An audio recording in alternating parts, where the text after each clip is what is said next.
Well, good morning and welcome to the San Joaquin Valley Air Pollution Control District Governing Board meeting. And today is our, a little different than normal. Today is our super special public hearing, review of the 2021-22 recommended budget. We do have board members participating in person and via Zoom webinar. We will do our best to facilitate a smooth meeting with public participation via Zoom and webcast. Before we begin, here are some important guidelines and general instructions for the meeting. Please silence your other communication devices, such as your cell phone or desk phone. This will ensure that we are not hearing any feedback that can interrupt the meeting. During the meeting, all public participants, except for board members and district staff, will be placed on mute by the host. Public members will not be able to mute or unmute manually. Only the board members and staff will be visible on Zoom. Audio for members of the public will be unmuted once they are recognized to make public comment. At this point, we will move to item 2, which is roll call. Mr. Bessinger? Here. Mr. Chiesa?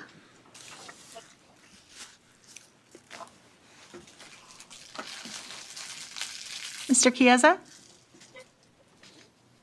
Let's see, I see him in the Modesto office. I just don't hear the audio. There we are. Hello, can you hear me? Oh, I can hear you now. Thank you very much.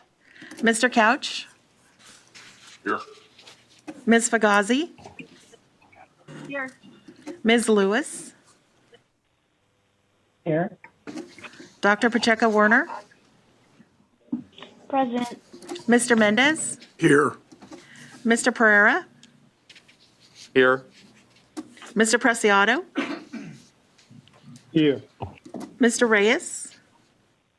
Here. Mr. Rickman? Here. Dr. Sheriffs? Here.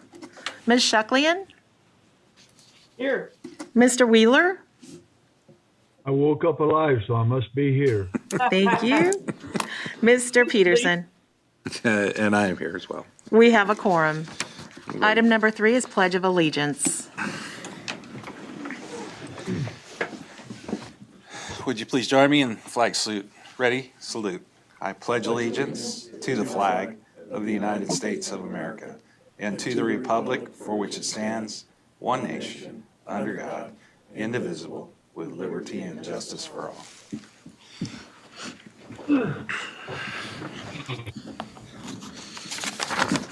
All right.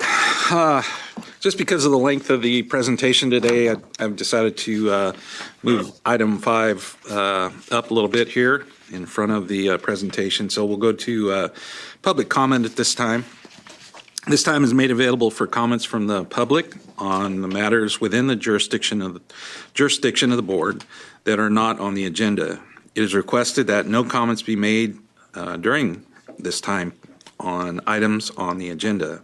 The public may make comments on each board item during the time allowed for public comment on that item. Attention is called to the fact that the board is prohibited by law from taking action on matters discussed that are not on the agenda. If you're participating on Zoom video conference, please press Participants button on the bottom of your screen and then raise your hand button on the participants list so that you may be recognized to speak. If you are participating on Zoom audio conference, please press *9 so that you may be recognized to speak. Also *6 to mute and unmute yourself. Please be prepared to speak when your name or the last 4 digits of your phone number is called. Please state your name prior to beginning your public comment. So at this time, Madam Clerk. Connie Young? Good morning. I'm Good Connie Young, a resident, retired registered nurse, and volunteer with Citizens Climate Lobby, also known as CCL. I appreciate your sitting through what promises to be maybe a 2-hour meeting about the budget. Thank you for your service to our community. I'm afraid my topic also will be pretty dry because I'd like to talk about fuel moisture content. This refers to the ratio of moisture to combustible material in plants that indicates how prone they are to burning. When the fuel moisture content is high because plants are lush, wildfires don't ignite and spread easily. When it's low because vegetation is dry, parched, or dead, wildfires start easily and spread rapidly. Researchers at California's only wildfire research center, located at San Jose State University, report that this year's fuel moisture content is even lower than it was during the last major drought from 2012 to 2016. The values are the lowest they've ever observed. They attribute the low moisture content to below average rainfall over the last 2 years and to our changing climate. Such dry vegetation does not bode well for this year's fire season. By mid-April last year, CAL FIRE had responded to just over 700 wildfires. As of mid-April this year, it had responded to over 1,200 wildfires. According to CAL FIRE, climate change is a key driver of our longer wildfire seasons. Warmer spring and summer temperatures, reduced snowpack, and earlier spring snowmelt create longer and drier seasons that dry out vegetation and make forests more susceptible to severe wildfire. So, while your efforts to improve forest management and to reduce air and greenhouse gas pollution are commendable, there's more you can do. Please tell our local members of Congress to put a price on carbon emissions.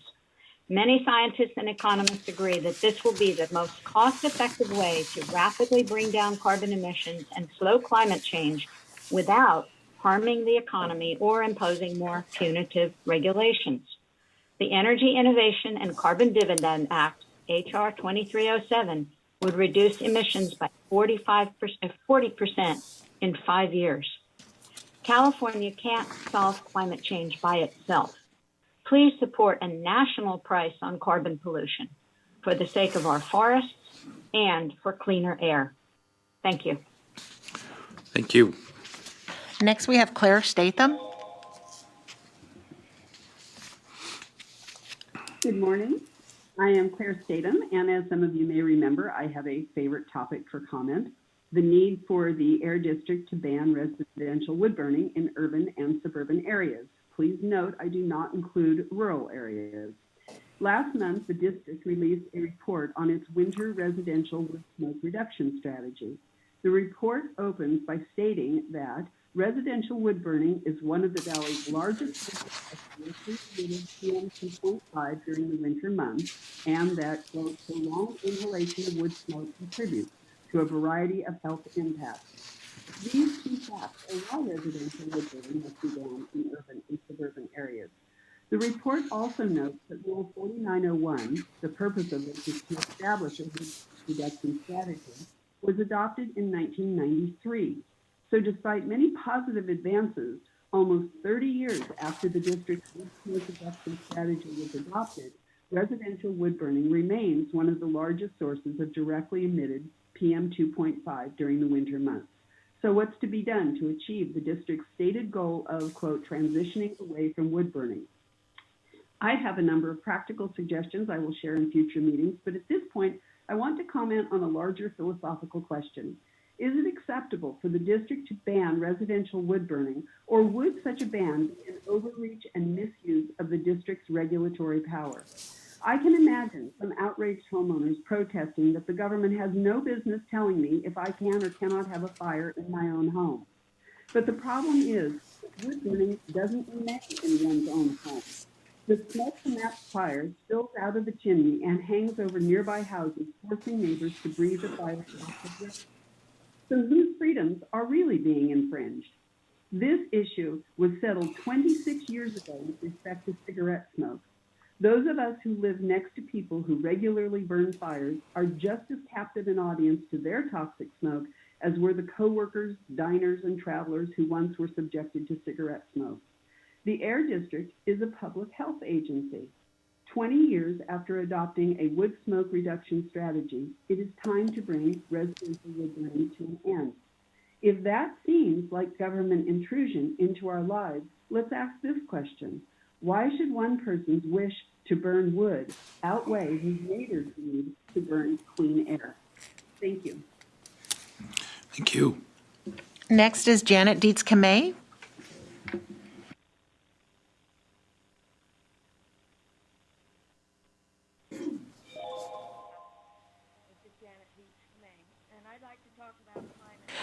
Through the chair. I'm sorry, Janet, we're having trouble hearing you. It's very faint. Is it possible to adjust your volume? Is that better? No, we still can barely hear you. Okay. I can't hear it all. I don't know what the problem is. Hear me now. Yes. Yes. Okay. I have the mic right up to my mouth. I'm addressing climate change, and I am addressing that we have evidence of climate change by the droughts we are experiencing on the West Coast, and by the floods and extreme rains we're experiencing on the East Coast. Both of these events are unprecedented and are the result of climate change. These are conditions that have caused climate change. Recently, I attended a webinar addressing climate change, and an excellent example was given regarding what is happening to us now.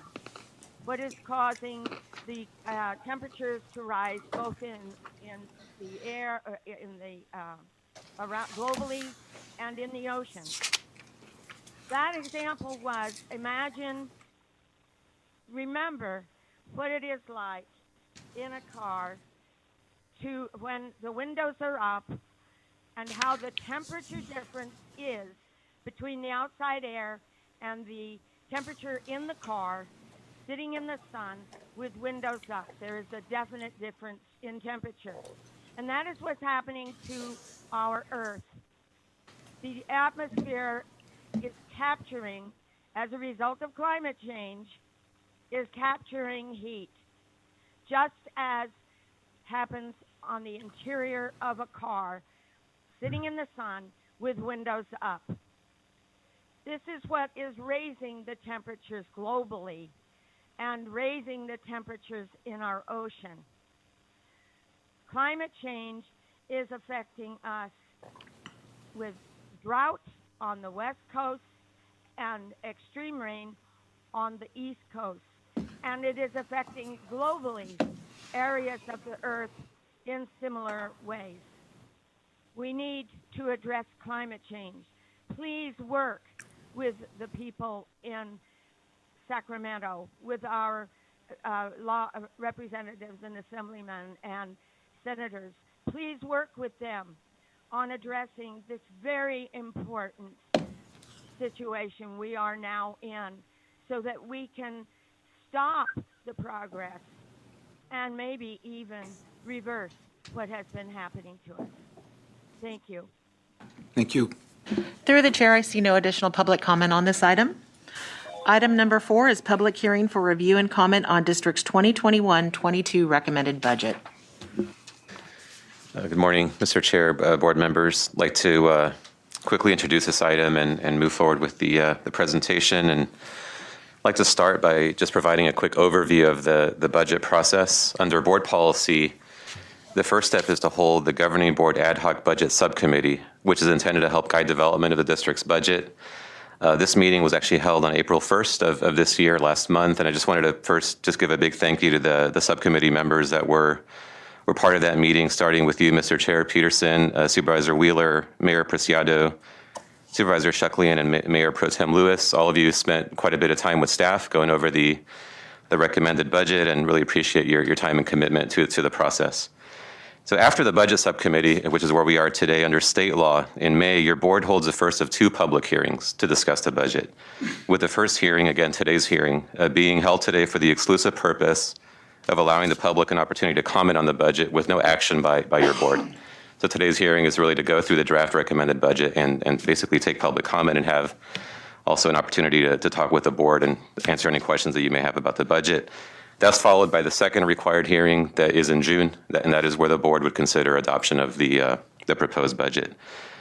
Every year we go through a very detailed presentation about the budget to outline our priorities, what we aim to accomplish in the coming year. And consistent with your board's guidance and direction, we don't just go through a set of figures, fiscal details about the budget. We really use the budget process as an opportunity to lay out what we've been able to accomplish in the past year with all the resources that were provided to the district in the existing budget. We identify our priorities in the coming year, and really have a very detailed discussion about how we hope to accomplish our clean air mission with the resources that are provided to the staff to implement that mission in the coming year. And it really is a process where we really believe, and this is again consistent with your board's direction, holding ourselves accountable to the funds and resources that are entrusted to the district, and again, furthering our mission here. So I'd like to just go over really quickly the agenda and what we hope to be able to do today, and I'll introduce the key team that's going to be presenting the budget today.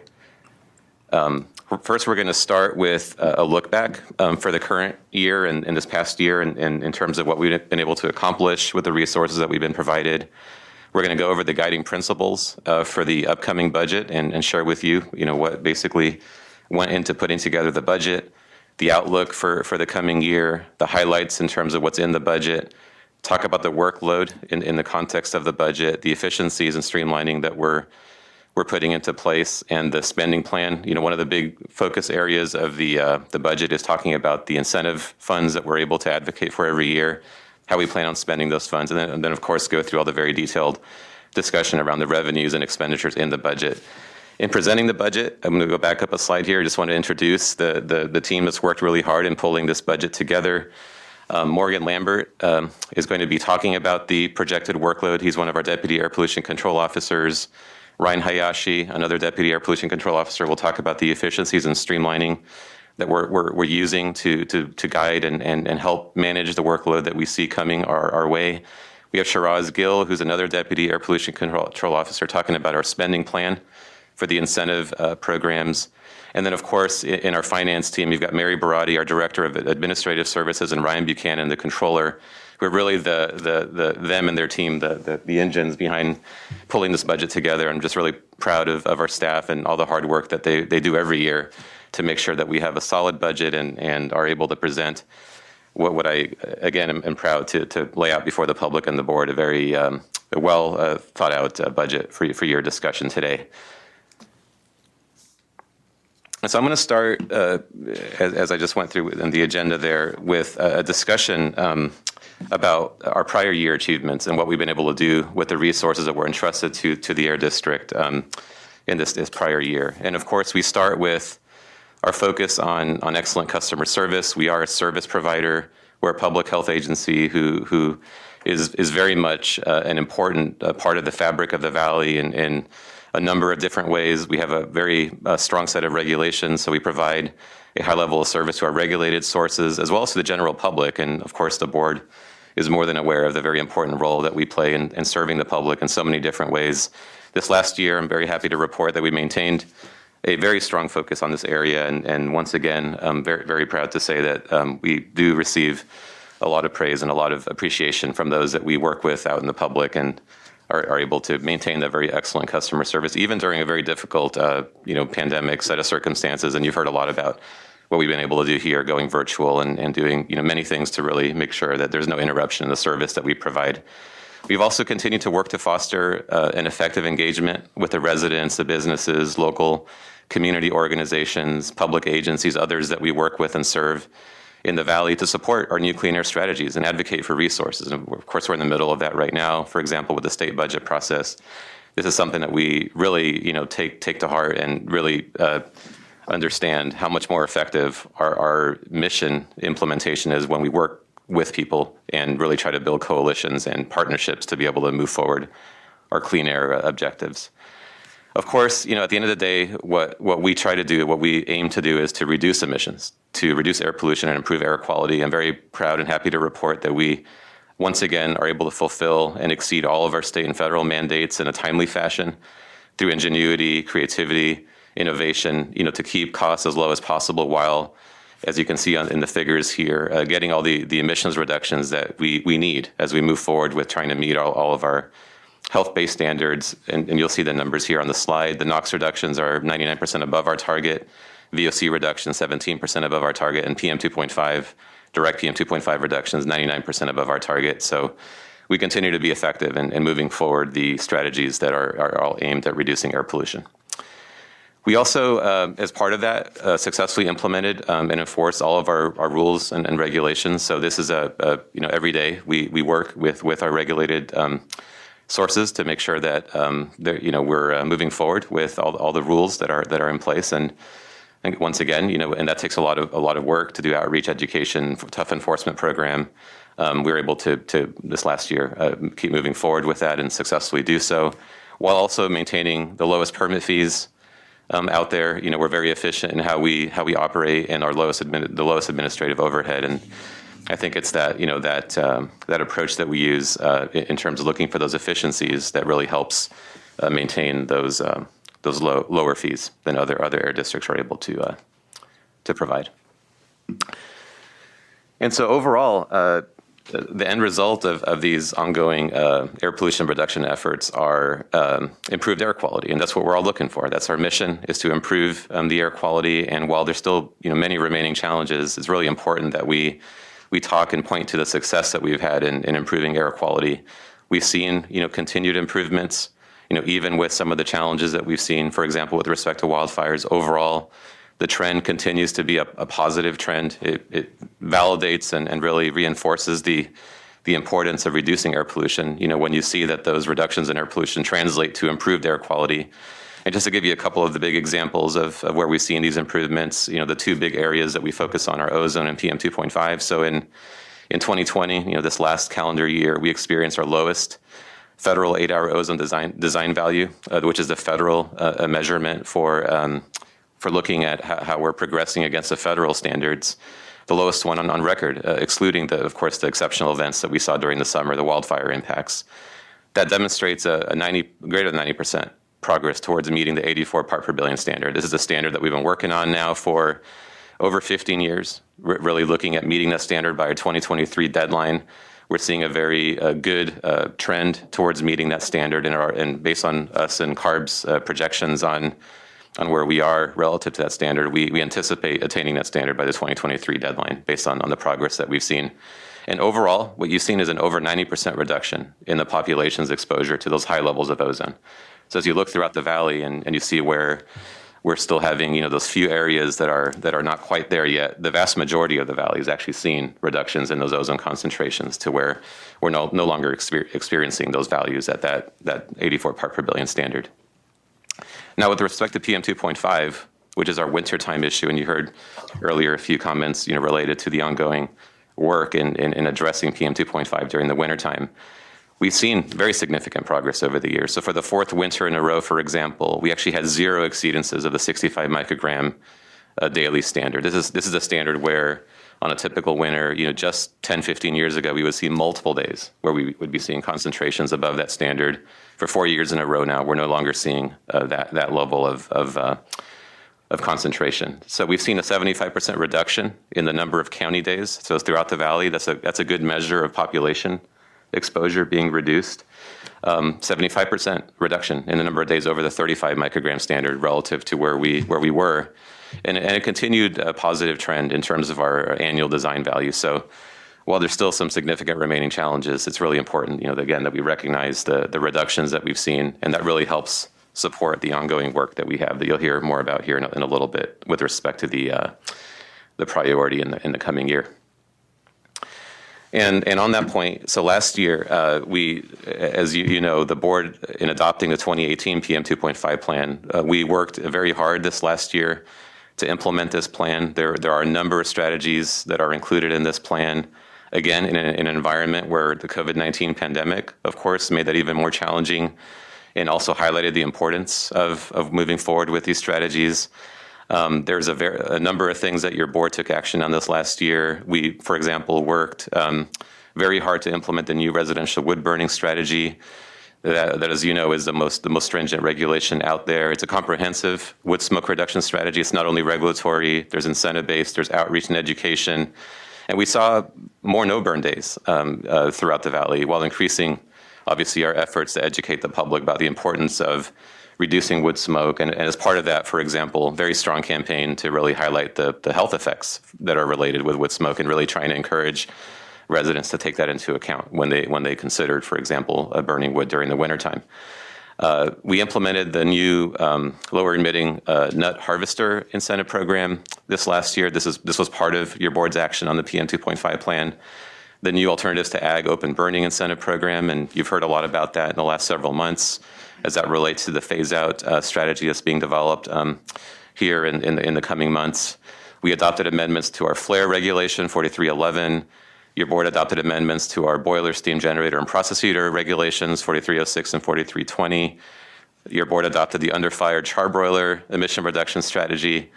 And then, of course, as I just mentioned a second ago, the agricultural open burning strategy that was adopted at the end of last year and continues to evolve, and is something your board will be hearing here shortly. This was adopted again in this last year, and then started the process for a number of other regulatory amendments that are part of the PM 2.5 plan, including for internal combustion engines, glass melting furnaces, and solid fuel-fired boilers. Your board has been very active in this area in moving forward the various measures that are in the PM 2.5 plan, again, in a very difficult environment with COVID-19. So public engagement and making sure that we were able to provide opportunities for those that are impacted by these rules and the general public who's interested in tracking this process, making sure that we were able to still do this, even if virtually, this last year. As another major priority for your board and for the Air District last year, we did implement in a very comprehensive way the AB 617 program. And just a little bit of a refresher, in September 2018, CARB identified the first 10 communities of this program statewide. We ended up with 2 communities that were selected in the Valley. That included South Central Fresno and Shafter. In 2019, Stockton was added as another community, so that brought the total to 3. And then most recently here, and just several months ago, CARB also selected Arvin-Lamont as a 4th community in the Valley. And so there's a lot of work that goes into implementing this program at the community level, including establishing community steering committees. These are very highly attended community steering committee, not only committees themselves, but meetings with many members of the public that also participate in that process. As part of that, we've established community air monitoring plans and networks in these communities, which is unprecedented, the level of monitoring that's being conducted at a very high level of technical support, and a very high level of saturation within the community to really help understand what's happening in that community with respect to air quality. We also adopted here, your board did, community emission reduction programs for the communities of Fresno, Shafter, Stockton, and soon, as we work through the community steering committee process in Arvin-Lamont later, in the coming year. These are comprehensive plans. These plans include everything from incentive-based, regulatory, to education and outreach strategies, and we are now in the process of implementing what we call SERPs in these communities. So it's a very intensive process. There's quite a lot that your board adopted as part of these SERPs, and the work goes on. In addition to the working in those communities, there are a number of other requirements that are in AB 617 that are valley-wide. For example, the BART requirement of looking at best available retrofit control technology. That is something that the district staff continues to work on in implementing the schedule that your board adopted. That was one of the requirements of AB 617. So that implementation was also ongoing and continues here in the coming year, and you'll hear some more about that a little bit later in the presentation. And your board has always placed a really high priority, and it's something that we've been very, very proud of, and especially in recent years, in securing new state and federal funding to support our clean air mission. It's very clear that regulatory measures alone are not going to achieve the reductions that we need to meet all of the various health-based standards that we're all shooting for here as part of our mission. We need a lot of support to really address mobile source emissions, to address community level concerns. And so we do advocate very strongly and very aggressively every year through the state and federal budget processes for bringing new funding to the Valley to make sure that we get our fair share of funding and that we continue to use our reputation in implementing very successful grant programs to support our arguments over why it's important to bring money to the Valley. And again, this last year, I'm very happy to report that we did make significant gains, even during a very difficult budget process. As you know, this last year with a pandemic, budgets were difficult to deal with, and there were low projections in many sectors that we work with on the state and federal level. And obviously, and we'll give you a little bit of an update on this later, as I talk about the upcoming year. Obviously, that's a little bit of a different situation now with the state budget as we hopefully are seeing us emerge from some of the pandemic conditions. But this last year was a tough year to be advocating. And we were able to secure significant funding. You'll see that here on the slide, about $57 million for community air protection funds, $51 million for state farmer funds, Moyer funds. We're actually able to get the biggest awards that we've ever gotten from the federal government for a variety of projects, including tractors, electric yard trucks, low dust nut harvesters, about $37 million through very competitive national solicitations for those funds, $8 million for vehicle replacement from the state, $2 million in Prop 1B funds, some additional Moyer funds, and some technology advancement funds. So very happy to report that we continue to advocate well when it comes to funding. And so when you look at all of these various funding sources that we've been able to generate at the local, state, and federal level, once again this last year, we were able to very effectively use those funds in achieving significant emissions reductions. Over $285 million were provided to replace and retrofit over 14,000 pieces of equipment and vehicles, reducing over 20,000 tons of emissions. And that was matched with more than $356 million in funding, which is it's over $600 million total in public-private investment for clean air projects. Those are mind-boggling numbers. That's a lot of investment to really help transition our fleets in the Valley to cleaner vehicles and technology. These are some of the big examples of where those funds were invested, about $140 million, working with our agricultural partners to replace over 2,000 agricultural equipment units, $6 million to growers, replacing almost 500 utility terrain vehicles with electric zero emission models. That's something that we've been very excited to work on and to partner with our ag partners on. About $17 million to Valley businesses to replace nearly 400 trucks with the cleanest technologies, $5 million for 150 electric vehicle chargers in partnership with local businesses and public agencies, $11 million with our local public agencies for advanced transit, new clean vehicles, fleet enhancements through that program, and then nearly $600,000 with growers to replace 24 irrigation pumps. And one of our, as you heard just a few minutes ago, one of our relatively new programs that we've put into place, our agricultural open burning alternatives incentive program. We had a big year this last year. Nearly $12 million were provided for about 450 projects to implement these different alternatives to open burning. Those covered over 20,000 acres worth of removals for nearly 600,000 tons of material that otherwise could have been burned or potentially would have been burned. So very big success in that program and really demonstrating these different alternatives. And it's something that you'll continue hearing about in the coming months and beyond as something that's a big priority for the Air District.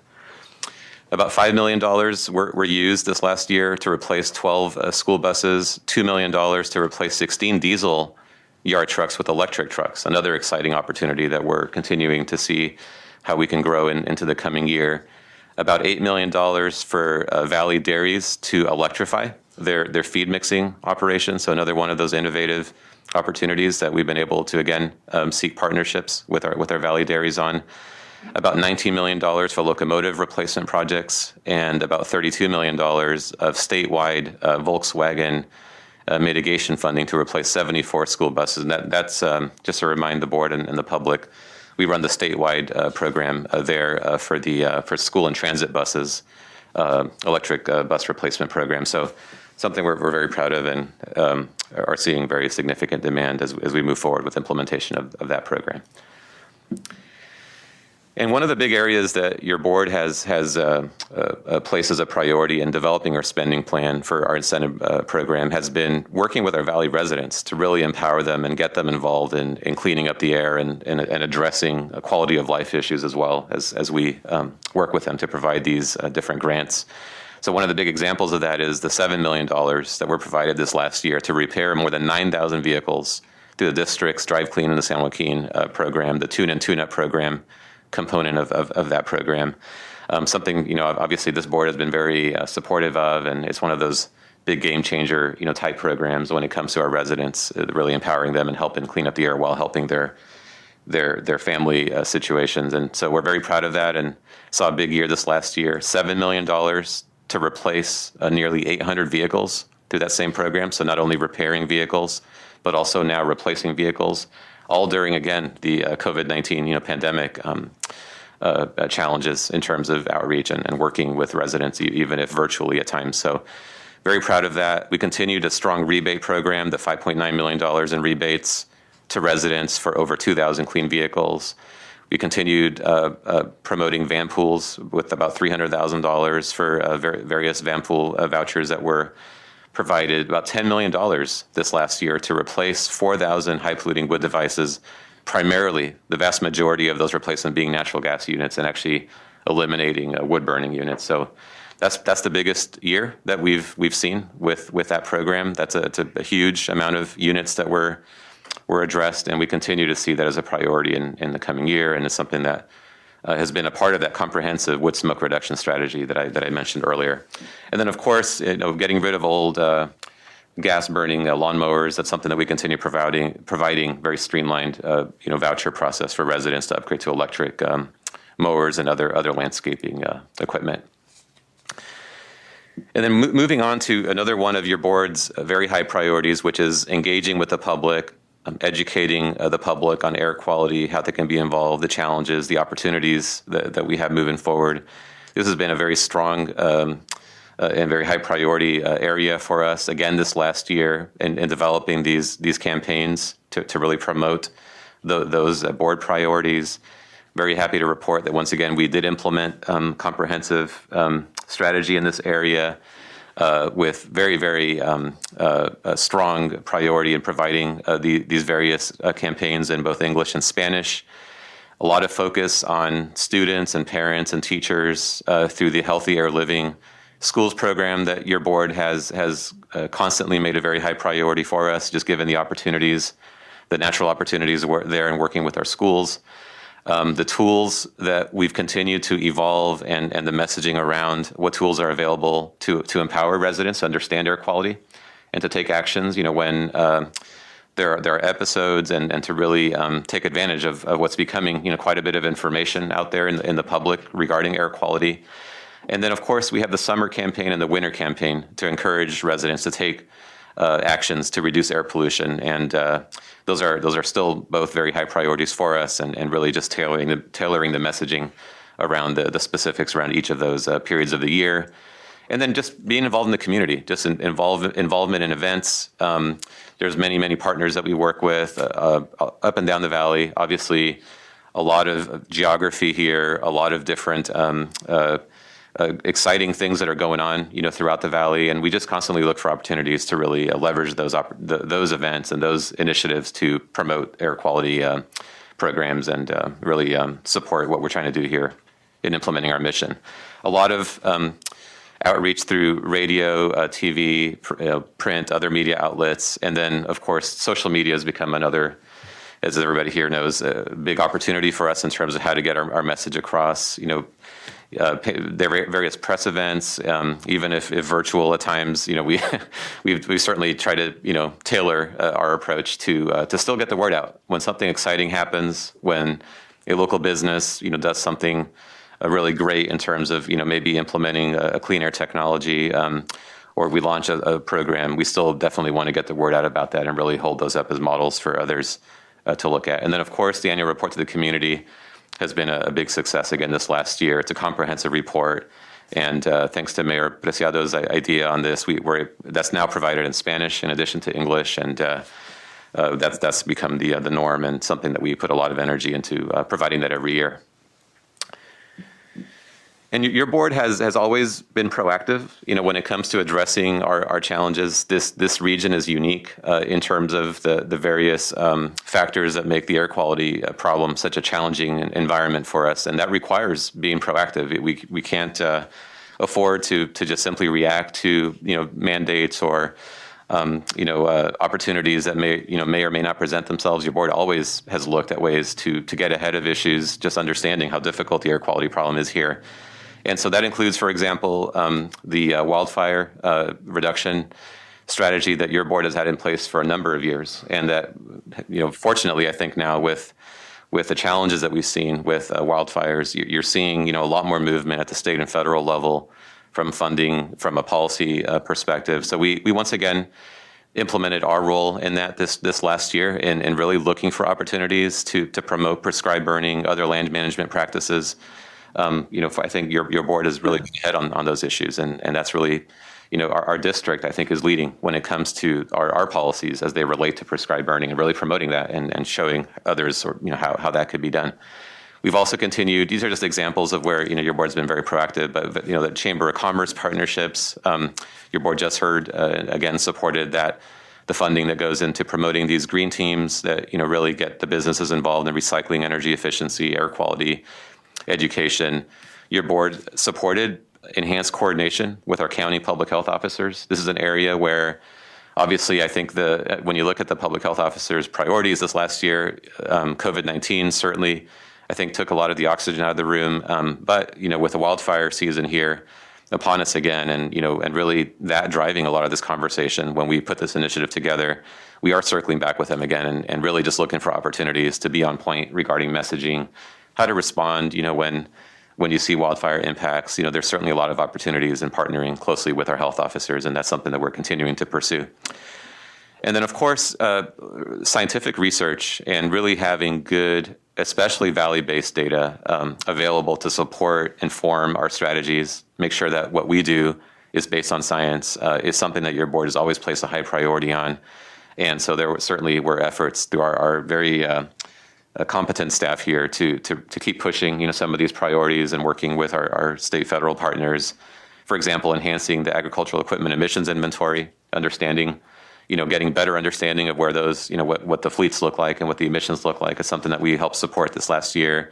Collaborating with local universities, we do look for those opportunities with our universities to really enhance their capacity as well. If we can find projects that are focused on air quality, why partner with, universities often that are out of state when we have great universities here that we may be able to find, those partnerships with. We had the technical evaluation of sensor technology, the TEST program that your board adopted a couple of years ago. This last year, we continued using that program to really evaluate some of these low-cost sensors, air quality sensors that are available. And as you all know, many of these are in the market now, and a lot of questions around their use and just having better data around those sensors. So we make that data available to the public on our TEST webpage, and that's something that our staff continue to work on. And then, of course, your board's heard in this last year the work that's gone on to really take a look at the inland port feasibility study and whether, really evaluating the potential of that kind of a project and the air quality benefits that it may provide to the valley. And these are just examples, again, of many of the proactive measures your board took in this last year. And I've already alluded to the very effective response that I really believe that the Air District, with your board's leadership and guidance, has provided for in this last year. With the pandemic, everybody had to respond, in some way or, shape or form. All of us at a personal level, employers, public agencies. I'm very proud that our agency was very quickly able to put together a strategy going back to last March that was really just guided and driven by ensuring the safety and the well-being of our staff, our stakeholders that we serve, and our community at large. And we did maintain and continued all of our essential air quality services to residents, businesses, others that we serve, while putting into place health protective measures. And I believe very much ahead of what others were doing. We were quicker to implement these measures. We were very effectively able to go virtual on most of our programs, and so something that we're very proud of. And your board also did other things like adopting the Economic Assistance Initiative and then actually extending that initiative to really help our residents and businesses deal with the impacts that they were facing due to the pandemic. And then, of course, we moved forward our mission. We continued developing the regulations, the incentive-based measures, moving forward with AB 617 and all of our programs to continue furthering the clean air mission that your board has put into place and changing perhaps the way that the public engagement worked while still moving forward with the important work that we needed to do. And so, once again, this last year, the Air District established the standard for excellence in government. And there's different ways of looking at this. I just mentioned to you one of the big characteristics or features of this and the way that we responded to the COVID-19 pandemic this last year. High staff productivity across the board in terms of permits and inspections and grants. And you heard the $285 million in grants that were provided, just one big example this last year. We continue to maintain that productivity even during these challenging times. High degree of staff morale and job satisfaction, very positive and cooperative working relationship with the Employees Association. It was really this culture that we have in place through the STAR work culture and this high degree of cooperation and foundation that we have that allowed us to be as effective as we were in this last year, while maintaining strong fiscal accountability and the financial audit. You heard a couple months ago the item to report on this by our independent CPA firm. Once again, received the best possible score in every area: financial reporting, strong internal accounting practices and controls. So very happy to report that once again this last year, your board's priority for fiscal transparency accountability was able to be maintained, and we have very strong response there, including receiving once again the National Certificate of Achievement for Excellence in Financial Reporting through GFOA. So it's the same team that really makes sure that we're there, that also helps put together the budget. So I just wanted to shout out again to the finance team for continuing their very good work in that area and maintaining the board's priority for strong accountability. So I'm going to transition now to talk about the recommended budget and starting with the guiding principles that we've used based on board direction and the board's priorities in establishing this budget. And first and foremost, the resources being in place to provide excellent customer service. And this is something that your board continues to make of the highest priorities. We are a service agency, and we want to make sure that in moving this mission forward, we provide good service in doing that. And that's actually directly related to our ability to promote the various clean air measures and strategies that we have in place. That includes expedited permit and grant processing to make sure that those that we, again, serve in those areas are getting what they need from us in a fast and timely basis, to make sure that we satisfy all of our mandates and legal obligations in a timely and cost-effective way. And there are certainly many that we have to respond to under the Clean Air Act and other statutory obligations that we have, with full public accountability and participation. Again, even during difficult times with the pandemic this last year, effective public education and outreach. There's no way that we can do what we need to do without getting the public to be supportive and to be empowered and aware of what we're doing. Using sound science and modeling to support our strategies to make sure that they're effective, that they're based on a good foundation so that we can get what we are looking for out of those strategies. And then continuously improving and innovating in what we do. And again, we're very proud of the fact, that we don't wait around for, reactively for those opportunities to come about. We look forward and really try to get ahead of issues, and we can only do that through continuous improvement. And these are all embodied in the core values that your board has also put into place. Now, we also use, and I know that those that have been on the board for some time are aware of the process that we use here for developing our budget, which is called zero-based budgeting. That is something that we're very proud to put into place. It's a very detail-oriented process where our departments at the beginning of this process that goes back actually several months, basically starts with zero in terms of what resources are are available to them. And from a ground level up, they look at what is the upcoming workload, what is coming our way, what are the mandates, what are the things that we need to do at a variety of levels in terms of what drives that various workload. And then they also look at efficiencies and streamlining, and really, as part of that process, see how that workload can be best addressed without having to add resources. And then ultimately, on a department, work function by work function basis, we come up with a budget that it's not a status quo budget. It's not just looking at what you have in place today and are you getting some new project or program. It's really looking at everything together and how can we actually accommodate all of that workload, as efficiently as we can. And once again, this last year, we did use this process, and our directors, this actually goes back, 5-6 months. It's quite a labor-intensive process, but it is one that's very important because we do look for ways creatively to handle the upcoming workload as part of that process. Another big priority in establishing the budget was being proactive when it comes to COVID-19 and the pandemic impacts. So looking at projected revenues and making sure that we take into account as best as we can. Obviously, it's a very difficult exercise to do. What the impact of the pandemic could be. This last year, I am happy to report that we did not see significant impacts. We haven't seen those to date with respect to the pandemic, but of course, it's something that you have to really, pay attention to and keep an eye on, keeping our fees as low as possible.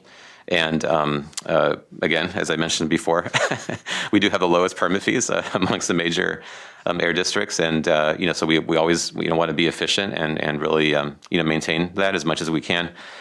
And then advocating for resources, state and federal level. That is something that we've accommodated in this budget. And again, you'll see this as we talk about, for example, our incentive spending plan and the resources that we anticipate being available in the coming year. That's a big part of our upcoming priorities. And maintaining essential services and exceptional customer service by leveraging all of the gains that we've made with respect to technology, online capacities, remote capacities. These are all things that we're very excited about. We had a great foundation going into the pandemic just from a technology perspective, and we've now, really, I think have led the way in terms of being able to do very effective work that not only streamlines the work processes for us, but also really enhances customer service for those out there who now, in many areas, have easier access actually to these various services. Just to give you a quick overview of our fiscal outlook in the coming year, we do project that our stationary source operating revenues are stable. In fact, a slight increase is projected in the coming year. We're not proposing an increase in permit fees at this time. And so just wanted to note that. And when you look at the budget, it does not include an increase in fees.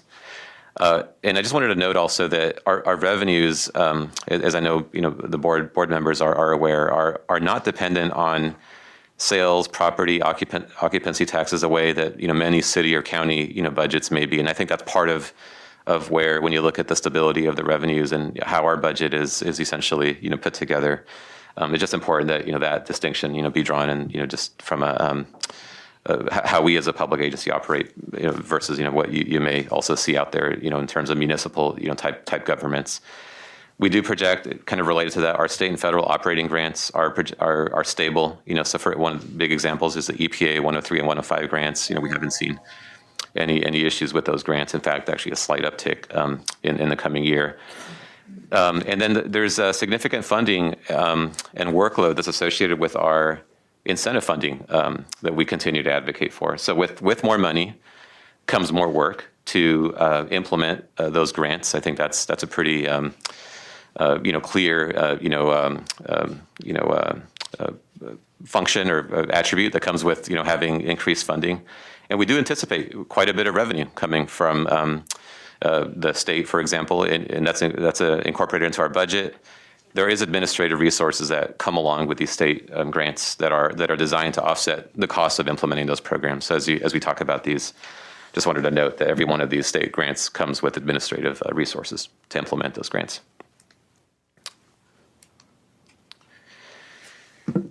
As far as strategic challenges and outlook in the coming year, I just wanted to just spend just a minute or two on where some of these issues are and kind of what I see looking ahead. I think the COVID-19 pandemic does present some significant challenges in the coming years. I think that some of the impacts that are related to the pandemic are still yet to be fully understood. And I think that we as an agency, and you've seen this with some of the recent regulatory actions, the various socioeconomic studies that we've conducted, for example, to support those actions.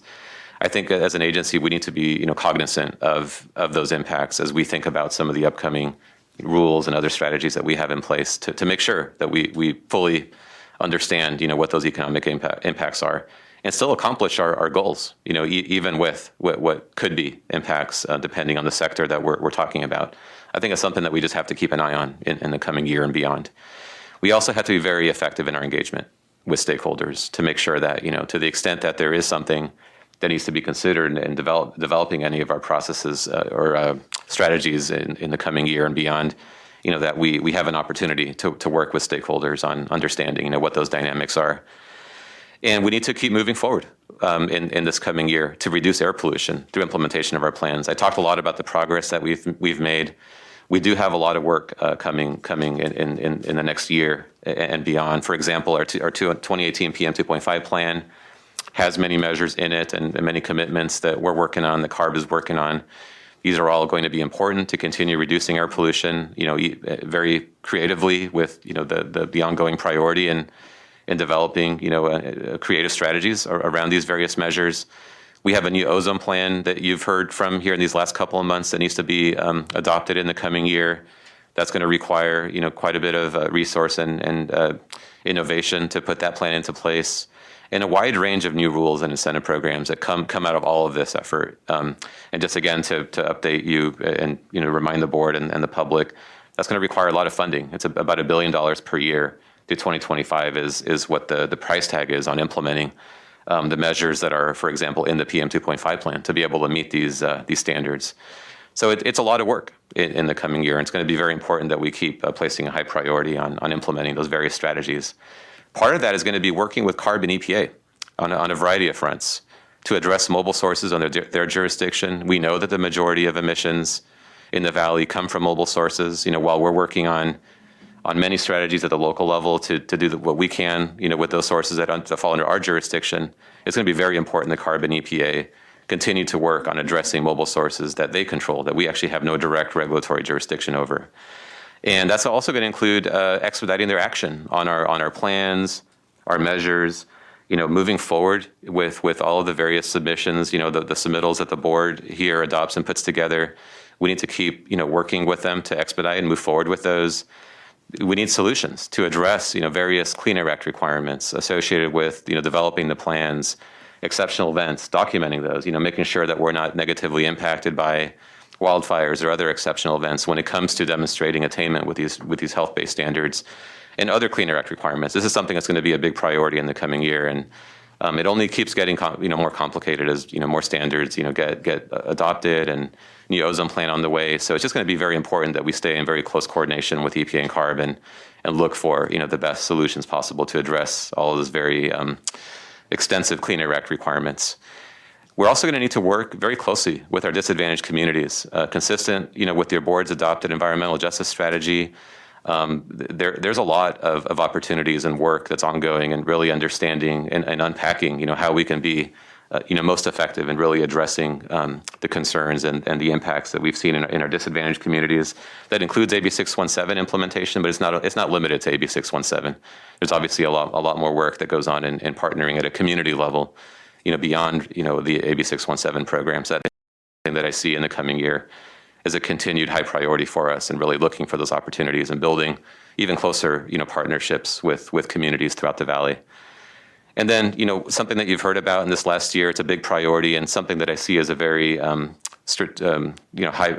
high level strategic challenge for us in the coming year is developing and implementing the strategy to phase out the remaining agricultural open burning by 2025. This is a very aggressive time frame. It's a process that we have to keep a really close eye on to make sure that when we, for example, deploy incentives to support this transition, those incentives are crafted in a manner that really addresses the need.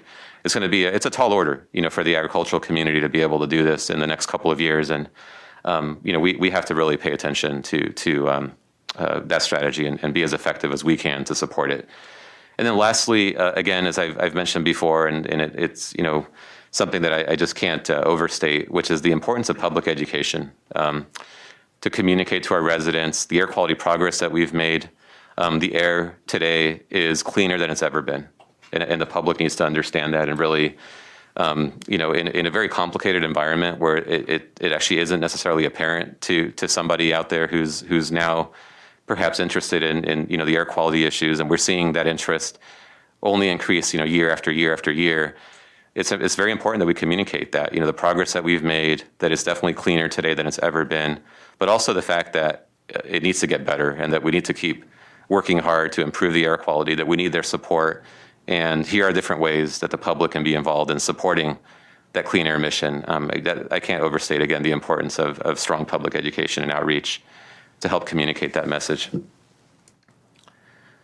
So I'm going to close with just talking really quick about what the budget highlights and what's in the budget. The total operating budget is up, slightly at about 2%, and that includes the full year funding of some recent positions that your board adopted that are funded by state revenues. That impact of those positions over a full year is part of that, and we also include in the budget 7% salary savings through position control. And this allows us, within the positions to deal with, the various, mandates that come our way, and really just, manage those mandates through filling positions, where they're needed, and kind of being able to adjust throughout the year. There are no permit fee increases in the budget, and we are, with our projections, able to absorb the lion's share, the significant workload that we see coming our way through efficiencies, program flexibilities.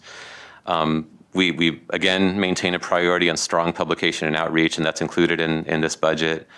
We have a strategy for the expeditious administration and use of the incentive funds that we advocate for in a wide range of programs. There's about $519 million of incentive funding that is included in the recommended budget. It's a very large amount of funding, and you'll hear about the spending plan related to that funding. And overall, it's a balanced budget with adequate reserves and contingencies, and feel very good about having a budget that accomplishes these various things that I just mentioned in an efficient manner, in a balanced manner. And with that, I'm going to turn it over at this point to Morgan Lambert, Deputy Air Pollution Control Officer, who's going to lay out the workload that we anticipate in the coming year. Thank you, Samir, and good morning, Mr. Chair and members of the board. Next year, the district is once again expecting significant workload across all the major programmatic areas that we have here. And in the next few slides, I'll be presenting the highlights of this workload. The first item I'll talk about a little bit is AB 617. The district is faced with significant workload associated with implementation of the AB 617 mandates. When a new community is selected under AB 617, it represents a multi-year commitment to working with the community on monitoring and emission reduction plans. So when an additional community is selected, the workload is really additive at this point in the process, since we are not far enough along in the process to have completed the journey with any of the communities that have been selected in the prior years, at least to this point in time. As you've seen from recent presentations on this topic, I could fill up many slides with the workload associated with AB 617 mandates alone, but I've condensed it down to the major programmatic areas for purposes of today's presentation. As part of Year 3 of AB 617, the district must plan, install, and operate a new community air monitoring new community air monitoring network in the newly selected Arvin-Lamont community. Additionally, the district must continue to deploy instrumentation and implement the community air monitoring networks in the Year 1 and Year 2 AB 617 communities of Stockton, South Central Fresno, and Shafter. The district must now also work with the Arvin-Lamont Community Steering Committee to develop and implement a community emissions reduction program, while continuing to work with the community steering committees of South Central Fresno, Shafter, and Stockton to continue implementation of the SERPs adopted by your board and by the Air Resources Board. ARB, in consultation with the district and Valley residents, will select additional communities in Year 4 under AB 617 to undertake community monitoring and/or emission reduction programs. It will be important that the district once again provides sound air quality information and analysis to help inform this community selection process at the state level. AB 617 also required air districts that are in non-attainment for one or more air pollutants to adopt an expedited schedule for the implementation of the so-called best available retrofit control technology. Now, the district has long implemented best available control technology consistent with our planning efforts and our efforts to attain the federal air quality standards. But nonetheless, under this new mandate, the district was required to reevaluate these rules and put it on a very specific schedule under the law. The district is currently in the process of implementing the BARC schedule adopted by the board in December of 2018 and will be evaluating several additional rules over the next fiscal year. The state has also adopted a new annual emissions reporting rule, which the district will begin implementing. The rule will dramatically increase the number of facilities required to report annual emissions inventory data and also the amount of details required in such reporting. When compared to other districts, the district's current systems will position us well to take on this new mandate, but it will still result in significantly increased workload for the district staff and affected facilities as the requirements are phased in over the next few years. Lastly, the district must now compile and report emissions control technology determinations to a new statewide clearinghouse for what's called BACT, Best Available Control Technology, T-BACT, or Toxic Best Available Control Technology, and BARCT for stationary sources. And so these are all existing determinations that we make as part of our either rule development or permitting processes, but now the state is compiling the statewide clearinghouse, and so we're having to work with the state to put it in and implement procedures for how to get this information into their system in a timely manner. Now, all these areas will require extensive public engagement to guide the district's efforts. Obviously, that's one of the key foundations of the 617 process. The proposed budget contains approximately $519 million in appropriations to implement new and existing voluntary incentive grant programs, the specifics of which will be discussed later on under the incentive spending plan portion of the presentation by Shiraz Gill. Administering these programs and dispensing this level of incentive funds will require extensive work. It's hard to give away a lot of money is the kind of the bottom line there. The district must work with stakeholders to identify and solicit projects for the funding, as obviously there must be willing participants and partners in these projects because these are voluntary projects. We must work to develop additional online application portals to enhance access to these programs while also streamlining the processing of these applications. It helps both us as well as the applicants that are applying for these processes. The applications, once we do receive them, must be evaluated to assure eligibility and compliance with the program guidelines. We must quantify emission reductions for each of the potential projects that would get funded. And then once we do quantify those reductions and the project is funded through the grants, we must do ongoing verification through monitoring and inspections to ensure those emission reductions actually came to be. We're also working to develop and implement new community identified programs adopted under the AB 617 community emission reduction programs. And each of these new programs, in many cases, are new groundbreaking programs that require the development of program guidelines that must be adopted by your board as well as approved by CARB before the state funding can be used for these under the AB 617. So a lot of effort going into that. And to date, we're one of the few districts that's actually had, I think maybe the only district at this point that's actually had some of these new programs that have been adopted and approved by CARB. And we continue to work to with the steering committees to get the remaining programs ultimately approved by CARB so we can spend the money in those areas.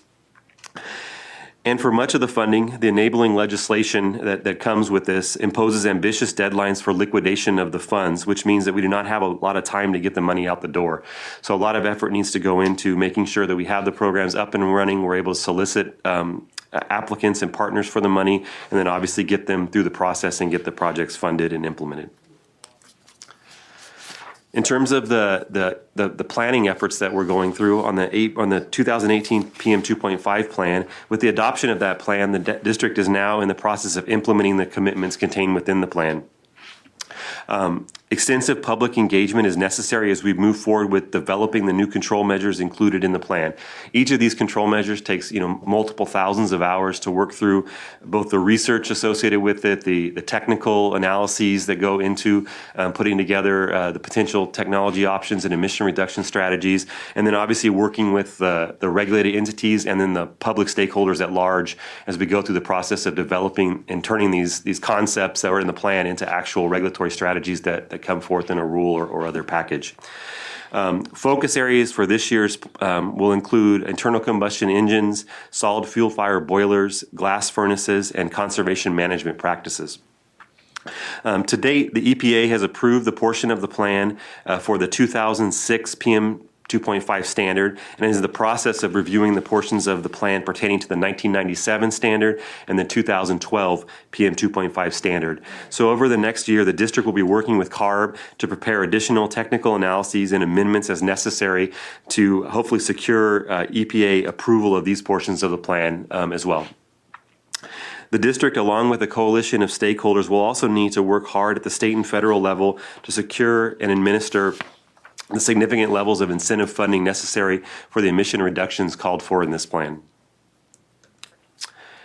In October 2015, EPA adopted the newest 8-hour ozone standard when it lowered the standard from 75 parts per billion down to 70 parts per billion. The district has begun development of the 2022 Ozone Plan, and your board took action on some of the initial requirements back in June of 2020, and those included the 2020 what's called the RACT SIP, as well as the Emission Statement Program certification. In fiscal year 2021-2022, the district will be working on the remaining plan elements, and this work includes refining and finalizing stationary area and mobile source inventories that are necessary for the plan, conducting air quality modeling and technical analyses to establish the valley's carrying capacity and emission reduction targets needed to attain the standard. Also, we'll be evaluating measures to ensure what's called reasonably available control measures are in place across the different source categories in the valley. We'll also be evaluating additional measures as technologically and economically feasible to reduce NOx and VOC emissions to expedite attainment. And then obviously, in addition, we'll be evaluating contingency measures for the plan as well, which is always a very tricky endeavor to do when you have requirements to attain as expeditiously as practical in an extreme non-attainment area. But we'll be working with EPA and CARB on ways to identify contingency measures as well. This work will require extensive public engagement and a robust public process to help develop the plan, which is expected to be brought to your board in mid-2022 for consideration. The district will also continue to build on efforts over the past few years to identify and advance alternatives to open burning of agricultural material. In December of 2020, the board adopted the 2020 staff report and recommendations on agricultural burning developed per SB 705 and Rule 4103, that's our open burning rule requirements. This report established the final framework for the phase out of agricultural open burning in the valley. In February 2021, consistent with the SB 705 requirements, the California Air Resources Board held a hearing on our plan, or the report, and granted concurrence through August 31st, 2021. Dependent on the district developing an updated plan, which includes a timeline for near complete phase out of agricultural burning by January 1st, 2025. And in establishing this time frame, they identified the need for the state to assist in those efforts, especially in bringing forth significant funding to help with the advancement of those alternative practices. Significant work will be necessary in fiscal year 2021-22 to work with stakeholders to develop and implement this updated plan. In the next fiscal year, new state and federal mandates will require the expansion of both the federal regulatory air monitoring network as well as the development and employment of community-level monitoring networks associated with AB 617 and recent petroleum refinery monitoring legislation. There will also be an emphasis at the state level to conduct additional air monitoring for prescribed burn projects, and the district will play a role in these efforts for projects throughout the valley. The district also anticipates completing several exceptional event documentations in the coming year to demonstrate that pollution episodes caused by wildfire and windblown dust events were beyond the scope and control of the district's comprehensive and stringent air quality management program. Each submittal takes thousands of hours of data gathering, analysis, and modeling to justify to EPA that these high pollution episodes should be excluded. Documentation will be necessary for the clean data findings for the upcoming deadlines for the federal PM 2.5 standards. The district will also be working hard over the next fiscal year to work with land management agencies to increase the use of prescribed fire and other fuel reduction efforts to reduce the frequency and magnitude of wildfires. With recently enacted state laws, policies, and executive orders, there is unprecedented attention on this issue currently in the state. There is a call for dramatic increases in fuel reduction efforts and an expectation that air districts and the California Air Resources Board will work to facilitate prescribed fire projects while monitoring emissions from these burns to characterize and minimize impacts. Even in the midst of the COVID-19 pandemic, wildfire issues are still garnering attention as everyone prepares for the upcoming wildfire season. As the public's desire for air quality information continues to grow, the district will be continuing to look for ways to enhance our public outreach and communication strategies. We have long been a leader in providing high-quality air quality information and guidance to Valley residents on how to make informed decisions about their level of outdoor activity on a given day. Over the past few years, there have been a slew of new air quality tools that have emerged. These tools often use differing metrics to communicate air quality, which can cause confusion to the public. The district will be evaluating these tools with the aim to help the public understand what information the tools are providing and how this information can be used effectively. As the board has continued to enhance the district's residential wood burning strategy, we have seen behaviors regarding wood burning evolve. It is important that the district's outreach strategies around residential wood burning continue to evolve as well and stay current with the board's direction on the program. As such, during the next year, the district will be evaluating the current approach and making changes as necessary. It is also important to keep the district's Healthy Air Living Schools program fresh and relevant to the needs of schools throughout the Valley. Over the next year, working with our program partners, we will be reevaluating the program, including the new factors and opportunities that are facing schools, including response to wildfire smoke and understanding the opportunities and challenges around air filtration systems in schools. Consistent with recent priorities with your board adopted at a governing board study session, during fiscal year 2021-2022, the district will be working to design and oversee the execution of research studies in several areas, including studies in support of understanding the impacts and opportunities associated with Sustainable Groundwater Management Act, studies in support of developing enhanced emission inventories for key area and mobile source categories, including potential impacts associated with the COVID-19 pandemic. We'll be working to support studies on developing appropriate Valley-specific modeling assumptions and source apportionment using emission reduction strategy development. We've always found this is very important as we do our planning efforts to not just rely on national or statewide estimates. It's really important to understand Valley-specific emission factors and apportionment so we can put those into our modeling efforts. And then also studies in support of evaluating the effectiveness of the Valley's clean air strategies and improvements to public health. That concludes the portion on new and significant workload over the next year. And next, Ryan Hayashi will be discussing some of the measures we put in place to carry out this workload. Thank you.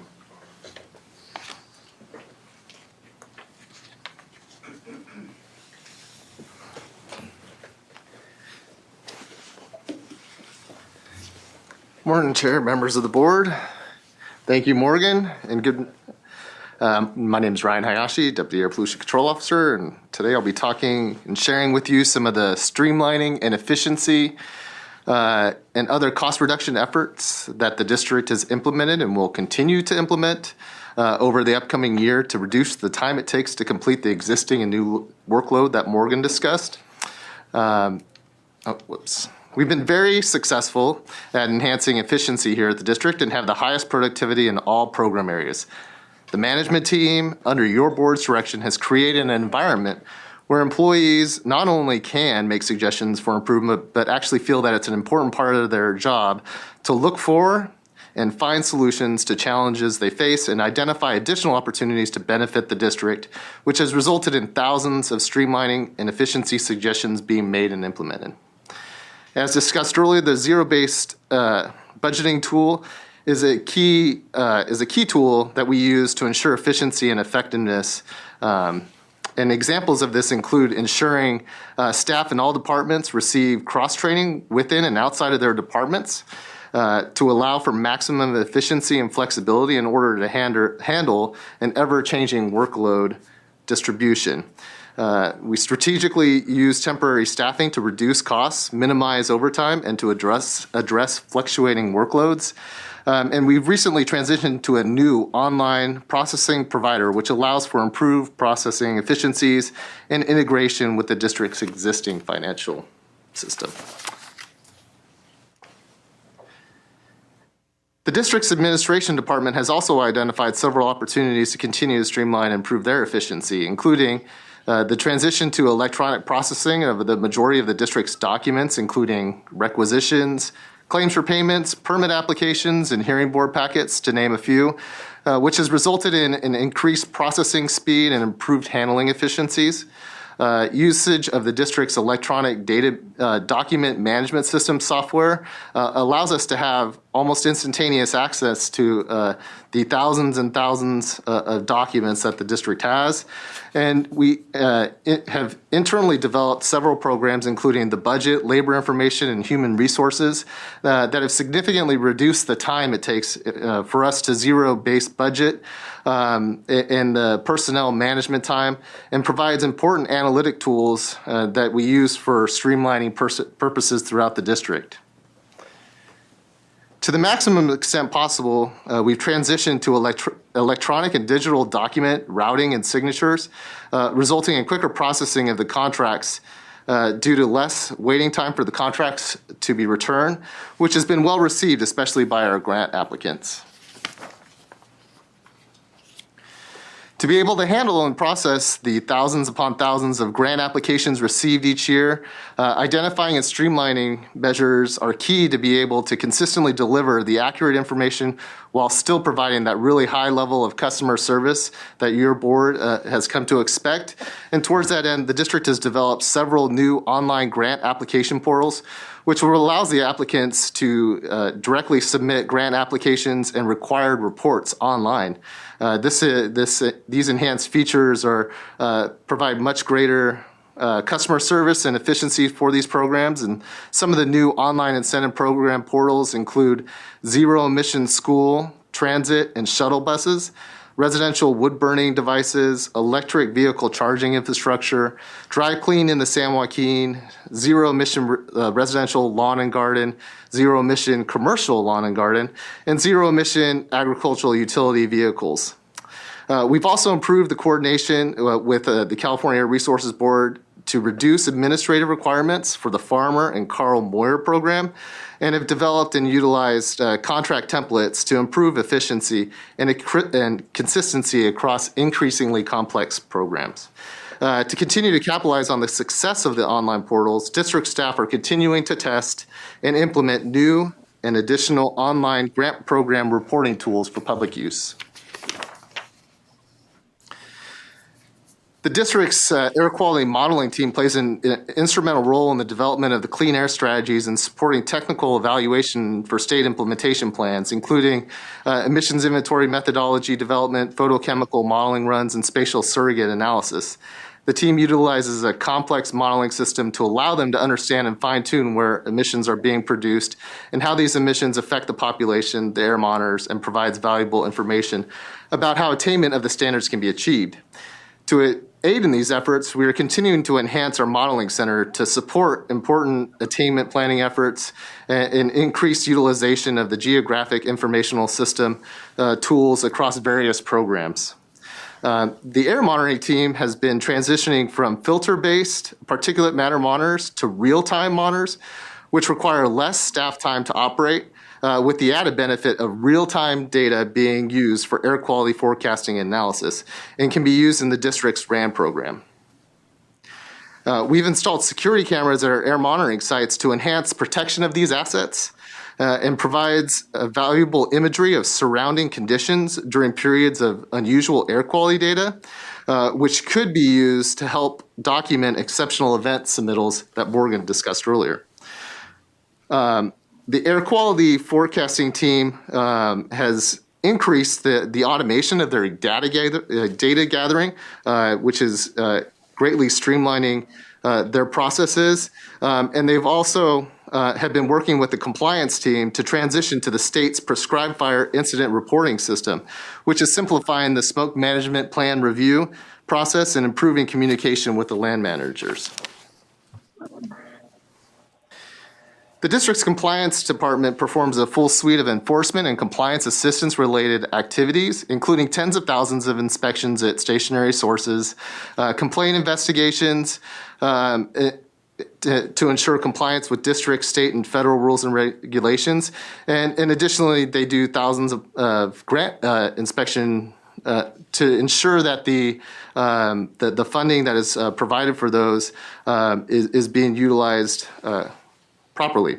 To be able to complete this work, ongoing efforts to increase inspection efficiency and reduce associated paperwork are sought after and implemented, including developing an online complaint portal and mobile app that allows for reporting parties to submit photos and videos, and it automatically routes these complaints for assignment and sends completed reports to the reporting parties. We also utilize the latest camera technology, including forward-looking infrared cameras, which we use at sources of volatile organic compound emissions. And this tool allows us to quickly survey to determine whether or not there are leaks from any of the equipment at that site, which improves the quality of the type of inspection that we perform. In addition to that type of camera, we also use a low light camera for our nighttime fireplace enforcement. Over the years, this technology has greatly advanced, and now, like using these cameras, we're able to almost appears like it's during the daytime, and that's how clear the smoke comes out in some of those pictures. The compliance department has also transitioned to a paperless processing for all the enforcement reports, and we've including directly uploading inspection reports and required documentation into the grant program, which reduces the project processing time and speeds up the time that we can turn those projects around and get payment to people, which I know we all value. Utilization of electronic signatures on compliance reports and electronic transfer of documents to facility staff. This is another customer service enhancement that the facilities that we inspect can right away get all the information from our inspection to them while we're out there. The district's permitting department handles thousands of projects each year, including permit applications, CEQA-related projects, to name a few, and has incorporated several streamlining efficiency measures to achieve their objectives, including a major effort to proactively update the district's best available control technology clearinghouse, which will streamline and reduce the permit application processing time. We've incorporated additional streamlining tools to implement state-revised health risk assessment processes, including templates for facilities and new online tools. We've also expanded web-based annual emissions inventory submittals by permitted facilities, improving customer service and reducing our staff time to process those. We've also incorporated process workflow systems and implemented them for all of our permitting processes, greatly reducing our time in those areas. And we meet on a quarterly basis with stakeholders and really use that as a forum to identify, discuss, and implement new streamlining ideas. Lastly, we also have a new web portal for the developers under the district's indirect source review to help in their efforts comply with our rules and regulation. Additional customer service items that we've implemented include the enhanced district online payment portal for businesses and residents. This provides businesses the ability to view their invoices and submit online payments via e-checks, debit cards, and credit cards. We've also updated the district's in-house developed grants management system, which has allowed for the transition of many of the processes online and paperless, including the applications, claims, and payments. We've done electronic processing of payroll and other finance-related transactions. We have the new payroll administrator provides more customization features, allowing for improved efficiency and data integrity. And we've redesigned the exterior landscape to a more drought-tolerant design, reducing landscape maintenance costs and decreasing water usage.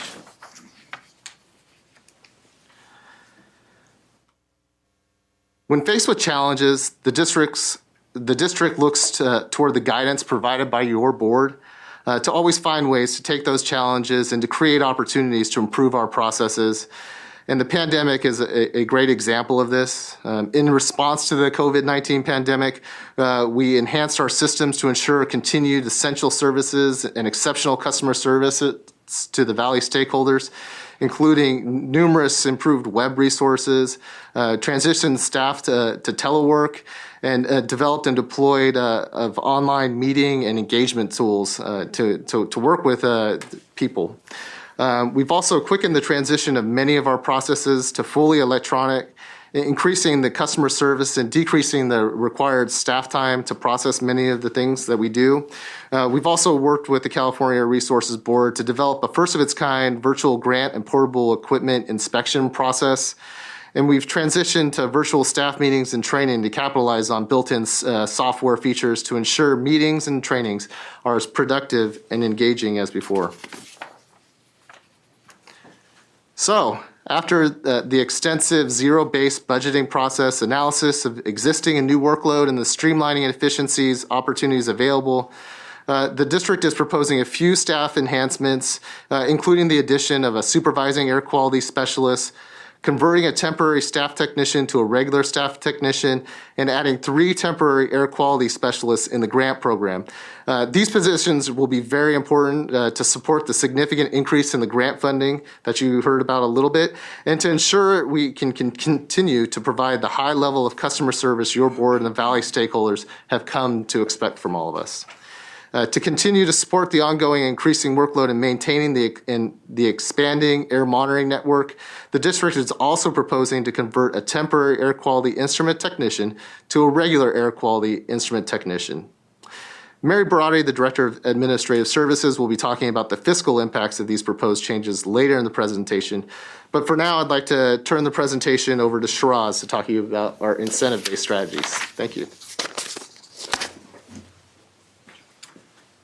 Thank you, Ryan, and good morning.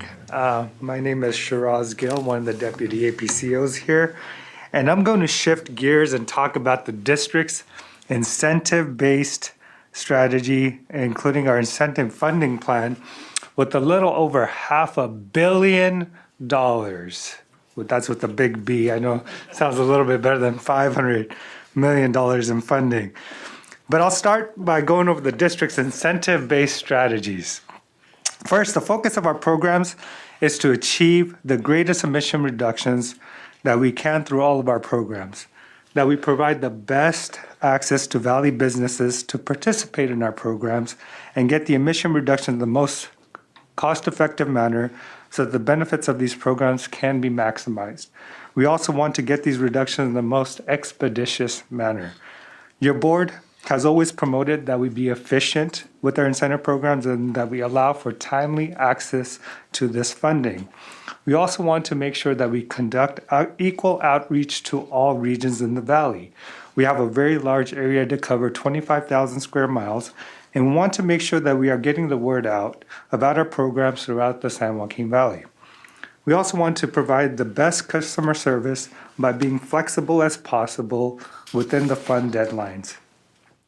We also want to make sure that we get what we call SIP creditable emission reductions, that we get the maximum credit for the reductions for our programs towards our federal obligations under our state implementation plan requirements. As you know, we can utilize all the reductions that we can get. We also want to make sure that we seek out all opportunities to leverage other funds and promote as much partnerships as possible so that we can stretch the reach of our programs and make them as effective as possible. As we develop incentive programs, your board has developed some key factors in distributing funds. These factors are what ultimately lead us to developing the incentive spending plan. Cost effectiveness is the driving factor in the way we design our programs. Your board has always made it a priority to get the most reductions possible per every single dollar that we spend. This is a very important factor in how we distribute these funds. The inventory of projects is also very important, understanding what's out there, recognizing where these projects are located and the types of sources, and then going after these projects and where it makes to do so based on the Valley's needs. This is a huge factor in how we design our incentive strategy. Our incentive programs are also made up of a number of funding sources. We have local, state, and federal dollars. There are a lot of statutory funding constraints that come with these grant funds. The types of projects that we could fund. What are the administrative requirements that come with that funding? What are the eligibility requirements, the expenditure deadlines, and all the other guidelines that must be met? And we have to take all those into consideration. Another key factor is regulatory deadlines. We can't fund projects if there is a regulation that requires the type of control we are trying to fund the project with. This is a big factor to make sure that we get those SIP creditable emission reductions as part of our attainment plans that I spoke about earlier. We also want to ensure that these funds are made available for those projects ahead of the rules so that the reductions are considered as surplus reductions. Health benefits is another factor that we look at. Obviously, all of our programs are designed to achieve an air quality benefit, but we look at wherever you can get an even greater benefit. A good example is our school bus program. It isn't the most cost-effective program, but it gets emission reductions for more sensitive individuals, such as children and their exposure to toxic diesel exhaust emissions. Your board has placed a high priority on these types of projects. Technology advancement, your board has placed a huge priority to furthering technology given the significant emission reductions we need here in the Valley. Through our technology advancement program, we are always looking for those cutting edge technologies that will get further reductions. We also want to ensure that we have demonstration projects that take place here in the San Joaquin Valley. Environmental justice, your board has an environmental justice policy in place that prioritizes bringing funds to disadvantaged communities to the extent feasible. We go through a process every year with our Environmental Justice Advisory Group to provide recommendations on how we can be more effective with our incentive programs in these communities. As I go through my slides, you'll see noted where the Environmental Justice Advisory Group has made recommendations for prioritization in our spending plan. In addition, through AB 617, the Community Protection Program, we will be working closely with the community steering committees to implement the community emission reduction programs. And overall, when you balance all of these together, we then come up with a spending plan that meets all of these factors, your board priorities, and reflects the need of the communities. Now I'll briefly go over our incentive spending plan. So first, on the community incentive programs, these are targeted at Valley residents. Our Burn Clean program is a high priority for the Valley and a big component of our wintertime emission reduction strategy to fund the replacement of a significant number of older, high-polluting devices with cleaner devices, with $18.1 million in funding for this program.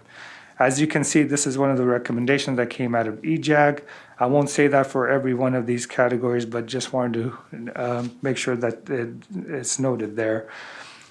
The Drive Clean the San Joaquin Valley program is a combination of the very successful Tune-In, Tune-Up vehicle repair program, also previously known as the Weekend program, which because of COVID went online and still been very successful phone-based program, and a combination of the vehicle rebate program and the vehicle replacement program.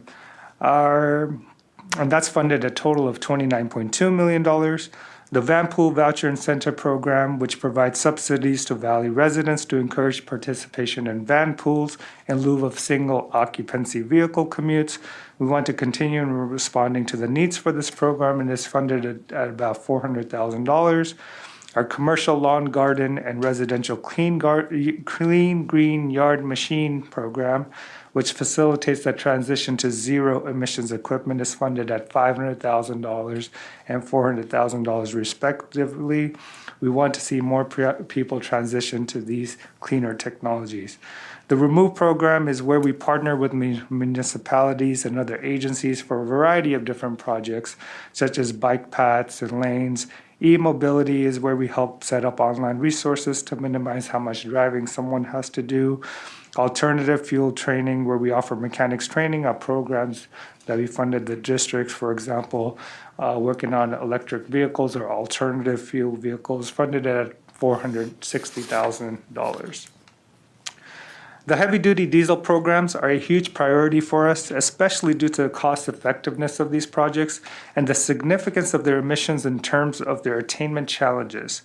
The Ag Equipment Replacement Program is an ongoing and very heavily funded program with a little over $150 million, so a big allocation for the farmer program.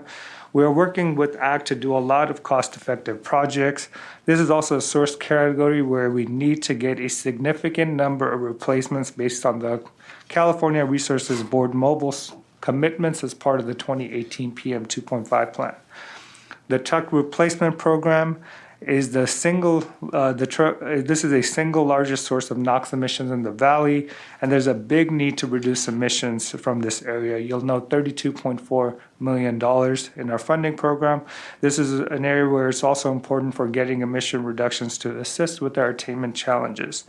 The alternative fuel infrastructure, as we see natural gas trucks and other cleaner fuels come on the market, we have to make sure that the fueling infrastructure is there and is available. This is a big focus for us, and how do we create that fuel network so that more fleets can move towards this lower emitting alternative fuel technology. There's a lot of interest in this program, and the more alternative fueling stations available, the more likely fleets will transition over. So we have $15.1 million in the spending plan. We also want to continue to fund locomotives projects. These are very expensive projects.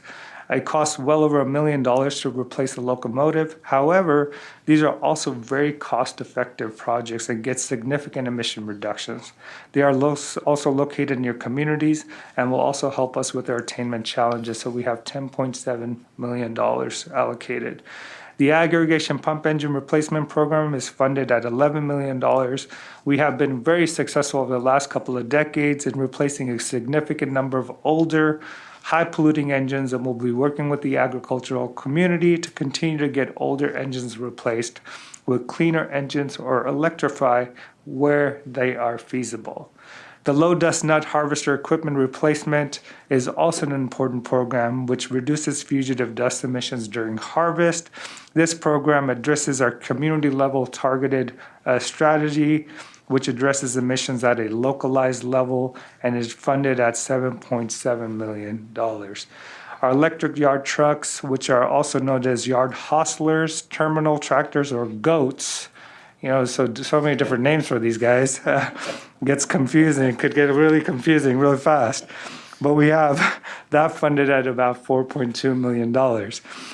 Electric ag utility terrain vehicles. This program has been extremely successful, and we have seen a great demand for this program, which provides incentives to replace older, higher polluting gasoline or diesel powered UTVs in agriculture operations with new zero emissions UTVs. This program is funded at $6 million in our spending plan. The dairy feed mixer electrification has also been a huge success. We have already funded a good number of projects and still have a lot of demand for this program. This is a very cost-effective program and gets a considerable amount of emission reductions. We talked about the technology advancement. This is one area where that's been very, very successful. Moving forward and shifting gears in the spending plan to advance transportation and vehicles, we have a variety of programs that we offer here. Through the Volkswagen Mitigation Trust, the district will be administrating a program on a statewide basis for electric transit, school buses, and shuttle buses, with $18.1 million in funding being made available for these projects. Our public benefit grants is we want to continue to fund this program where we partner with cities and counties and other public agencies to pursue clean transportation projects, mainly focus on alternative fuel vehicles. We have $10 million in our spending plan here. The Charge Up program provides funding for Valley public agencies and businesses to purchase and install publicly accessible electric vehicle chargers to advance the EV charging infrastructure, which will be needed so that more people are comfortable owning electric vehicles moving forward. So we have $3 million in funding available here. The Alternatives to Ag Open Burning has been a very, very successful program, which has allowed the ag community to find alternatives to open burning. And it'll be a big priority for the district moving forward. So our spending plan includes $13 million. We've also allocated $1.5 million for technology advancement projects, as those types of projects are key to advancing technology and emission reductions in the valley. The spending plan also includes board-approved allocations in the community emission reduction programs for South Central Fresno, Shafter, and Stockton for a total of $96.7 million in funding allocations. The district has made specific allocations which have already been approved by your board. A breakdown of these include for community incentives, we're talking about vehicle repairs, rebates, replacement of residential wood burning, higher polluting devices, bike paths, vegetative barriers, urban greening, zero emissions lawn and garden, school home infiltration, car sharing, residential solar, and road improvement projects. For the heavy duty equipment community services category, we're talking about trucks, ag equipment, locomotives, school buses, low dust harvesting equipment, truck reroute studies, underfire char broilers, and alternatives to ag open burning. Under the advanced transportation vehicles category, the allocations include alternative fueling infrastructure, public agency fleets, and transit buses and EV workforce development. Allocations for additional community air protection funding of $84.2 million, which is anticipated to be received later this year, will be established by your governing board through future actions. This funding is eligible for use in low-income disadvantaged communities throughout the San Joaquin Valley. A portion of these funds may also support the SERP to be considered by your board for the newest community that was selected, Arvin Lamont.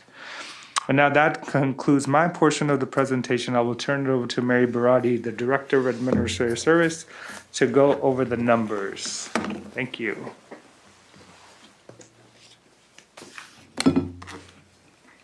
Thank you, Shiraz. Good morning, Mr. Chair, members of the board, Mary Barati, Director of Admin Services.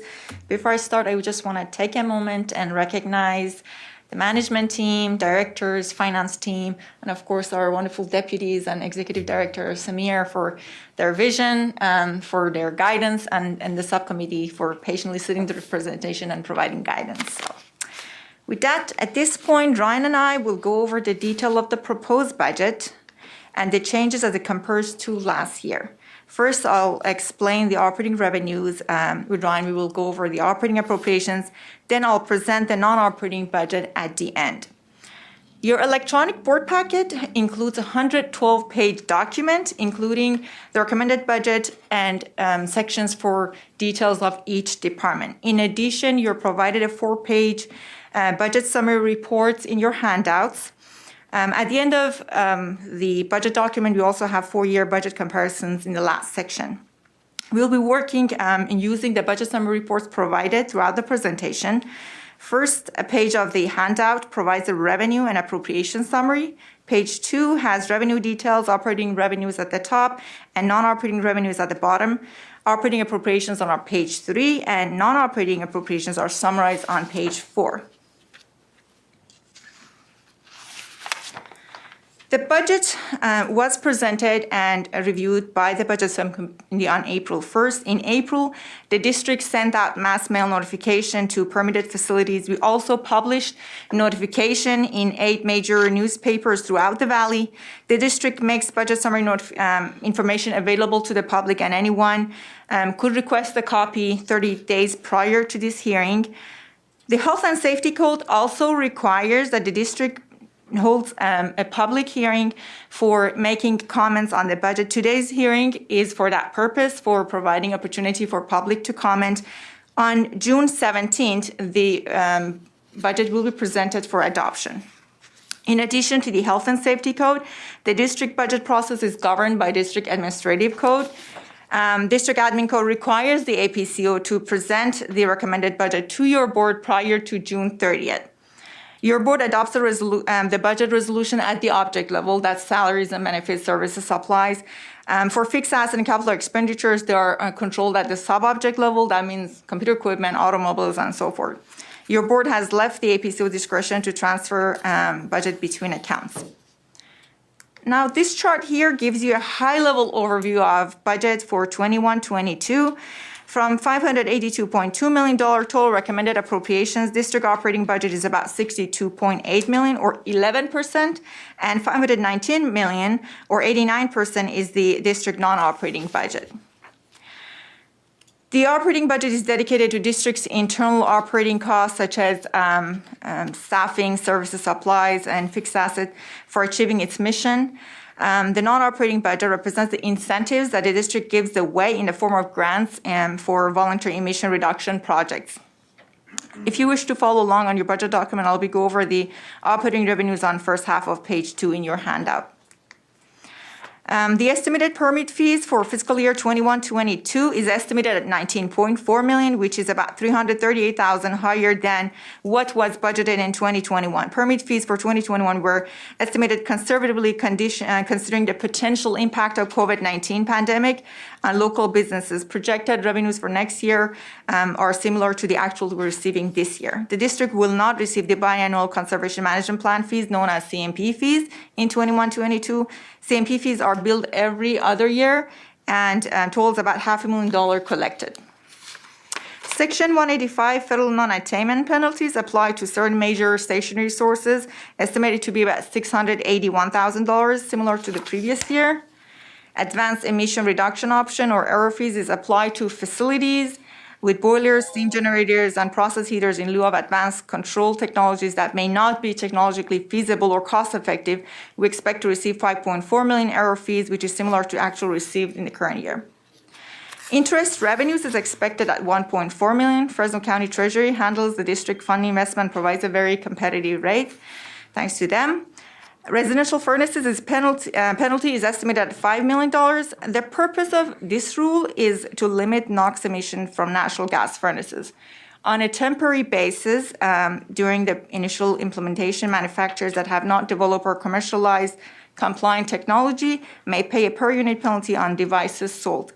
The amount reflects expected penalties under this rule based on the rule compliance deadlines and communication with furnace manufacturers.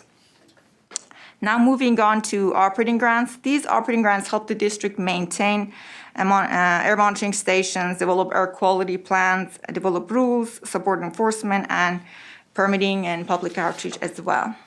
State subvention, EPA 105, 103 operating grants are not expected to change as compared to last year. We expect to receive about $13 million in state AB 617 implementation grant to support district implementation of state mandates under AB 617.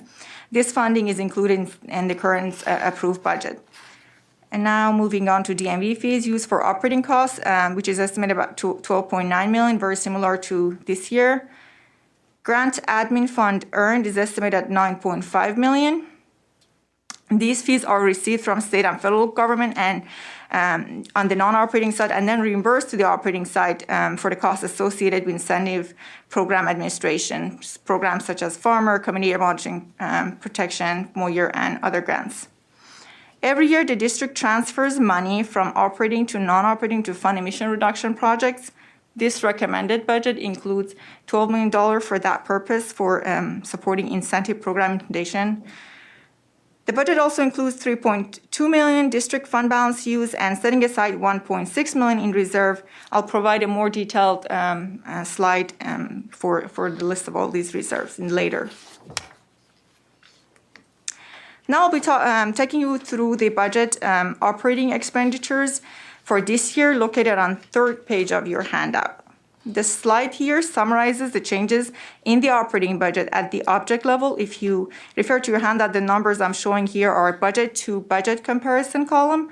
This column shows the difference between last year's adjusted budget to this year's recommended budget for each account. The proposed budget shows a 2% increase compared to last year. As you can see in this slide and your handouts, salaries and benefit total are up $1.6 million. Service supplies are up about $514,000, and fixed asset accounts are down about $658,000. In the next few slides, we'll go over the changes of each of these object levels in more detail. The district salaries and benefit expenditures in their committed budget totals about $51.7 million and makes up about 82% of district's overall operating budget. This slide here details the changes from last year's adjusted budget from salaries and benefits object level. The regular salaries contains full-year appropriation for recently added positions as well as proposed additional staffing and merit and step increases. The next line reflects a change to temporary help positions being proposed, which I will provide more detail in a later slide. Overtime budgeted is based on departmental needs and established deadlines, requiring overtime in completion of key assignments. The next slide describes the changes to retirement costs. We had a 2.5% increase in employer contribution rate, which was mainly offset by the decrease resulting from recent Alameda case law. Proposed budget includes $111,000 increase to cafeteria plan, which is mainly related to the staffing adjustment included in the budget.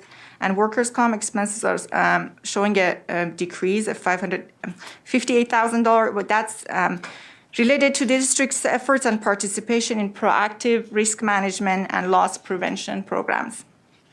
And the following line combines the two long-term disability insurance and OASDI as well as alternate transportation for the new year. That's the change reflected here.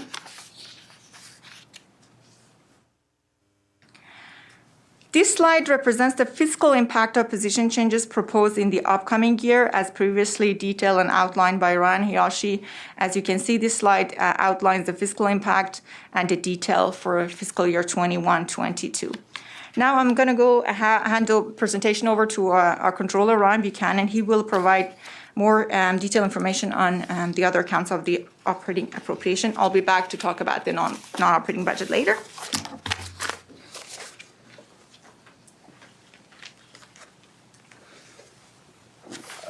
Thank you, Mary. Good morning, Chairman and members of the board. My name is Ryan Buchanan. I'm the controller for the district, and I'll be going over the rest of the operating appropriations, again, located on the third page of your handout. Overall, total services and supplies are up 7% compared to the 2021 adjusted budget. Many of these accounts see significant year-to-year variations, and on this slide, I'll be explaining those accounts which have had considerable changes. Safety and supplies and equipment is up $21,200. This increase is the result of the district's need to enhance our inventory of safety supplies due to the COVID pandemic. Safety equipment will continue to be provided to staff in and out of the office to provide the best protection.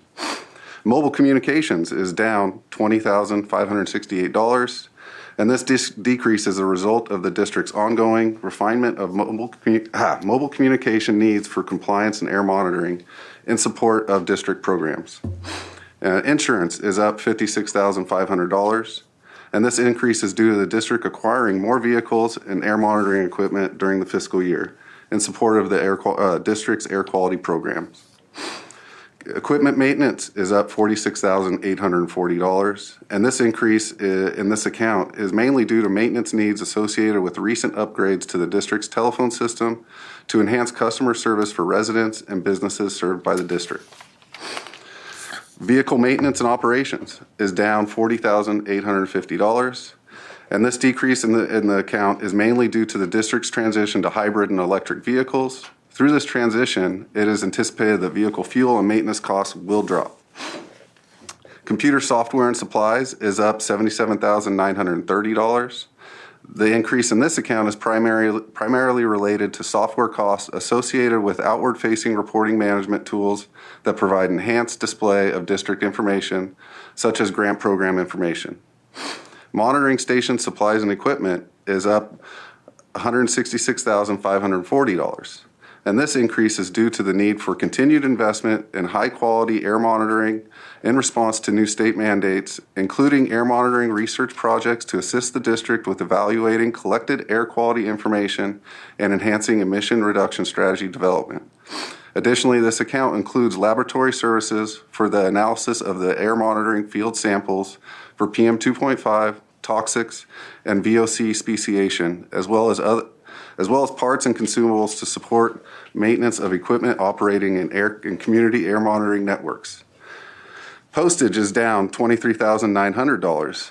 The district continues to increase its efforts to shift communication from paper mail to electronic mail, further reducing postage costs. Additionally, by taking advantage of a pre-sort mail service, the district now receives posted on each mail item, significantly reducing postage costs. Professional and specialized services is up $220,575. This is where you'll find a majority of our service contract agreements, and it tends to vary, sometimes significantly, due to the normal fluctuations that occur as scheduled projects begin and end. I have another slide that will list the major contracts associated with this account.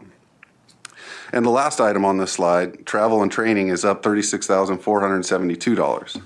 The district invests in staff's continued development and trainings through both internal and external training events. This account reflects ongoing investment in district training in response to increased program complexity and addressing stakeholder needs. And as I mentioned, the detail in this slide is about our major contracts under the professionalized and specialized service with a recommended budget of over $2.5 million. Multilingual marketing and outreach contracts represents the comprehensive multimedia marketing responsible for the district's highly successful educational outreach campaign. This outreach is designed to generate public interest in support of our air quality improvement programs and thereby affect meaningful change in public behavior. The public engagement services for AB 617, as discussed previously, the district continues to work with selected communities in the valley to prepare and attend community steering committee meetings. The recommended budget includes $670,675 to provide the level of support needed to implement effective public engagement for communities under AB 617. Laboratory analysis of air samples. Here we budget each year for contracts associated with our air sample testing for the photochemical air monitoring system known as PAMS, shown here at $150,000, the same amount as last year. This collection and sampling is a critical component in acquiring more comprehensive air quality database for ozone and its precursors. And next we have $100,000 budgeted to support valley-based air quality research to help inform strategy development. And the next line is for our agreements for federal legislative advocates, which is anticipated to cost $93,708 in the next fiscal year. Public opinion survey. The district periodically commissions scientific evaluation of the effectiveness of its outreach, incentive, and other air quality programs to ensure that they are effective in advancing the district's mission and objectives, including promoting increased understanding and behavioral change with Valley public. The district plans to commission a scientific public opinion survey in the coming year, shown here at $70,000.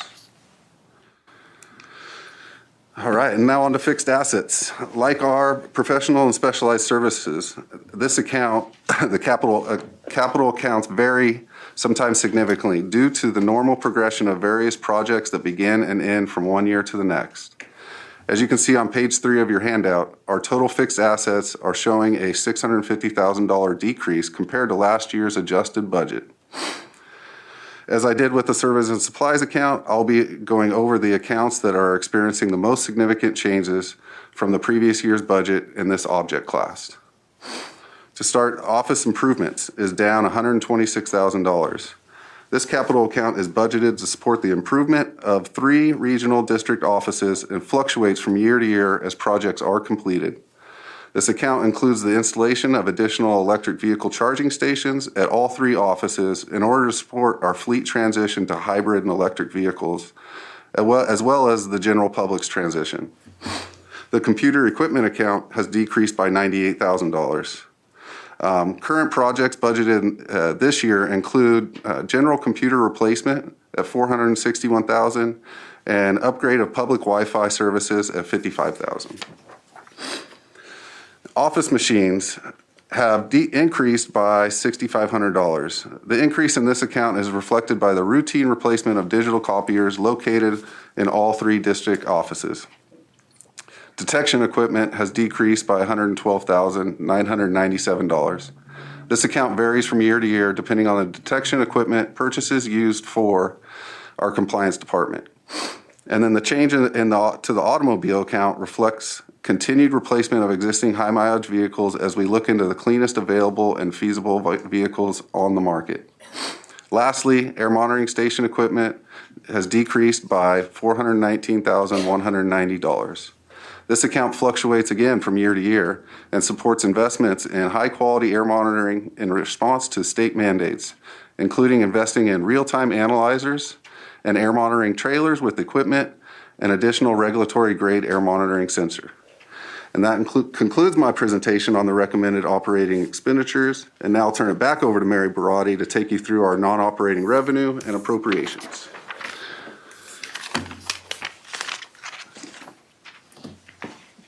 Thank you, Ryan. So this slide here summarizes the non-operating budget in one table. The first column from left lists all the estimated reserves totaling $152.6 million. Second middle column has the details of new revenues totaling $366.8 million, which together fund over that $500 million that we all very proud of, especially Shiraz, billion with big B. He detailed the appropriations.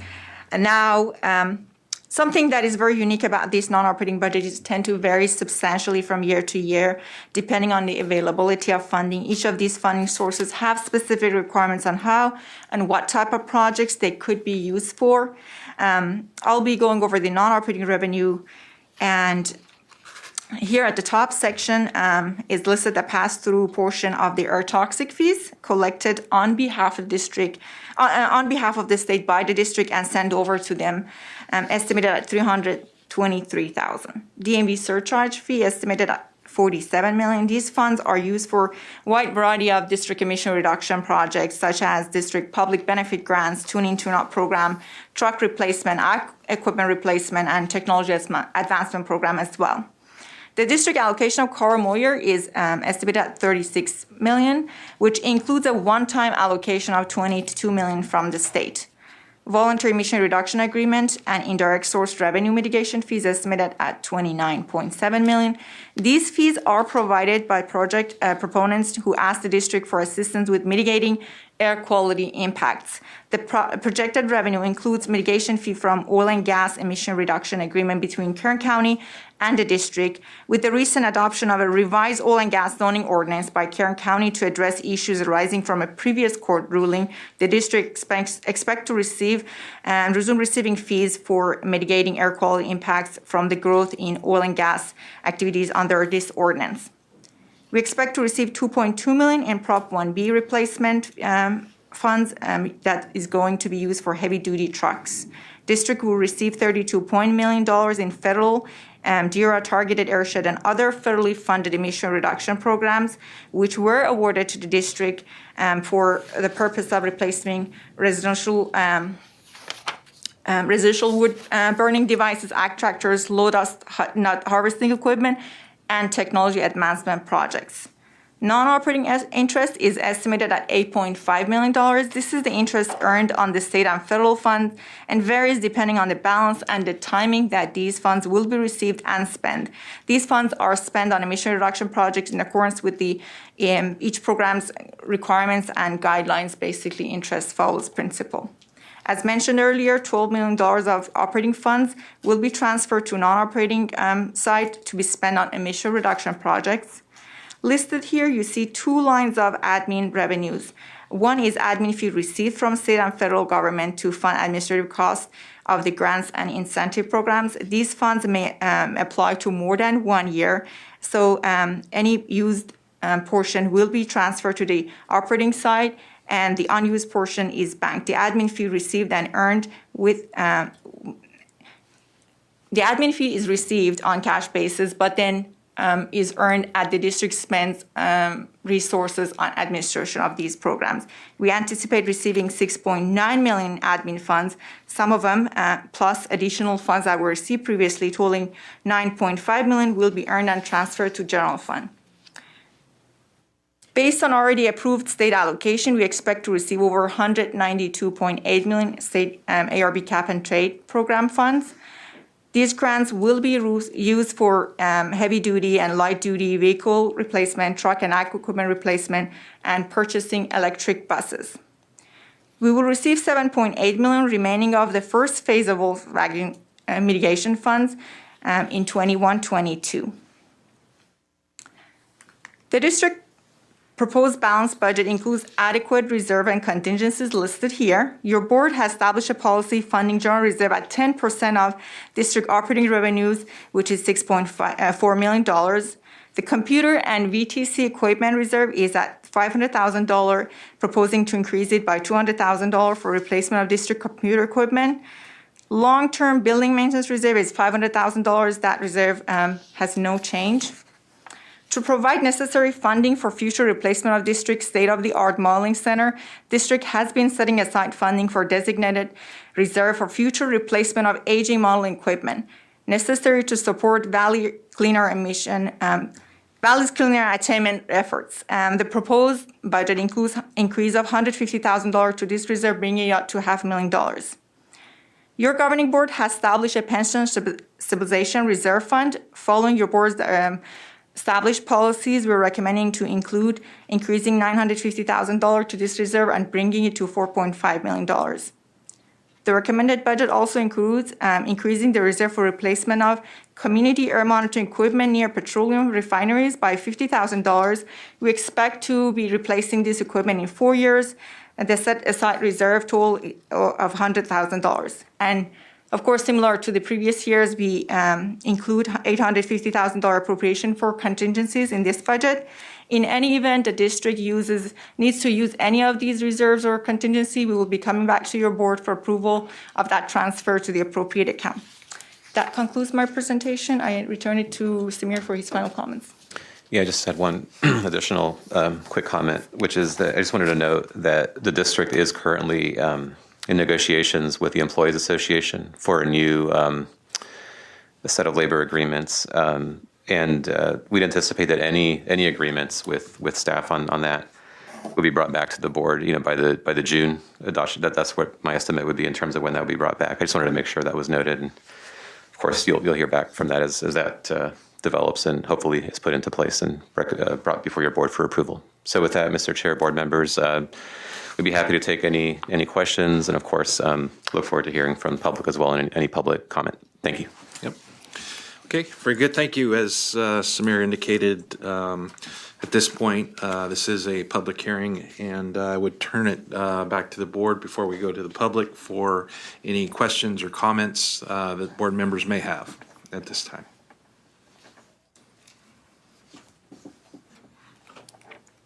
Dr. Sheriff. Thank you.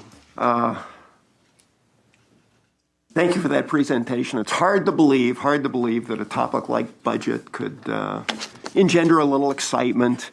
But it's very clear that, the staff, the leadership of the Air District, there's a lot of creativity here, a lot of proactivity. I can't imagine a budget being inspiring, but there's this can-do attitude and this willingness to take on big challenges that I just have to acknowledge, recognize, thank everybody for their work on this, especially in the challenging times we find ourselves in. So, as usual, great work. Thank you. I have one small question, and the automobiles, and was mentioned in terms of purchasing automobiles, we're always looking for the cleanest available to replace whatever we have, and I think that's absolutely what we should be doing. But I also think our goal really is someday no emissions for many vehicles that we have. And I think a number of our programs teach us over and over, goals are helpful. It's much easier to get to our goals if we've defined them and are tracking how we're doing. And I think we've talked about autos and a policy about buying autos. I think maybe we should be tracking emissions from our fleet at some level to help guide us whether the way we are doing this is getting us where we want to go, or whether we should look at it and think about creative ways to get there quicker and better.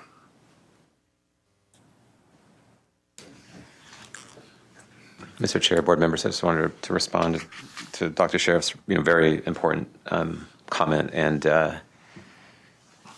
Mary and others feel free to weigh in on this. But at a high level, I just wanted to affirm the goal that we've established to really pursue zero emission vehicles, where they're feasible, and I think that's expanding. As the and you've seen this. You just watch TV for a half hour, and you see commercials from GM and Ford and others. There's a wide range of vehicles that are becoming available where range is growing, and so we definitely want to walk the walk, on establishing the cleanest fleet possible. So that is something that internally I've set as an expectation for our procurement process, and so there's active discussions now on what that means, even for enforcement vehicles, for example, where the range issue is probably that's probably the most challenging area within our fleet, but I think that there's new opportunities that are opening up there, even there. So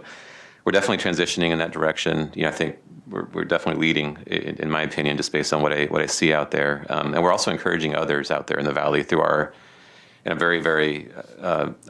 very empowered to do this through your board's actions, through our public benefit grant program that you continue to support through the annual budgeting process. That's actually become a great tool for working with our local agencies, including even enforcement police and other law enforcement agencies. And I want to actually thank Councilmember Bessinger for being, I would say, the most active in the law enforcement sector. I don't think a week goes by that I don't hear from a police chief somewhere in the Valley who's looking at there's new hybrid interceptors that are available, other technologies, and so we're partnering actually with other local agencies to do the same thing. And actually, I'm just so excited by that when I hear from police chiefs and other city managers and others who are really wanting to be a part of this transition. So I agree with you 100%. I'll come back at some point with an update to the board on exactly where that is. I just wanted to respond and just affirm the goal that I think you're laying out, Dr. Sheriffs, and I feel like there's general consensus amongst the board on wanting to see that happen. If there's any board members who have any other thoughts on that, I'm happy to accommodate or incorporate those into what we're doing. But internally, that's exactly where we're heading, is going towards those technologies. And we've already procured a number of electric vehicles that are already part of the fleet, and we're looking at even more opportunities. So happy to report on that on an ongoing basis as well. Yeah, I think one thing with respect to that this year is a real challenge out there in finding new vehicles. The computer chip shortage, and I think you're seeing many dealerships that have empty lots, and I don't know how quickly, if it's short term or longer term, but that may impact our programs a little bit this year with respect to being able to find and the cost actually of those programs as well. But those are the blips, I guess, that we deal with on an annual basis and do that. So with that, further comments by the board or questions?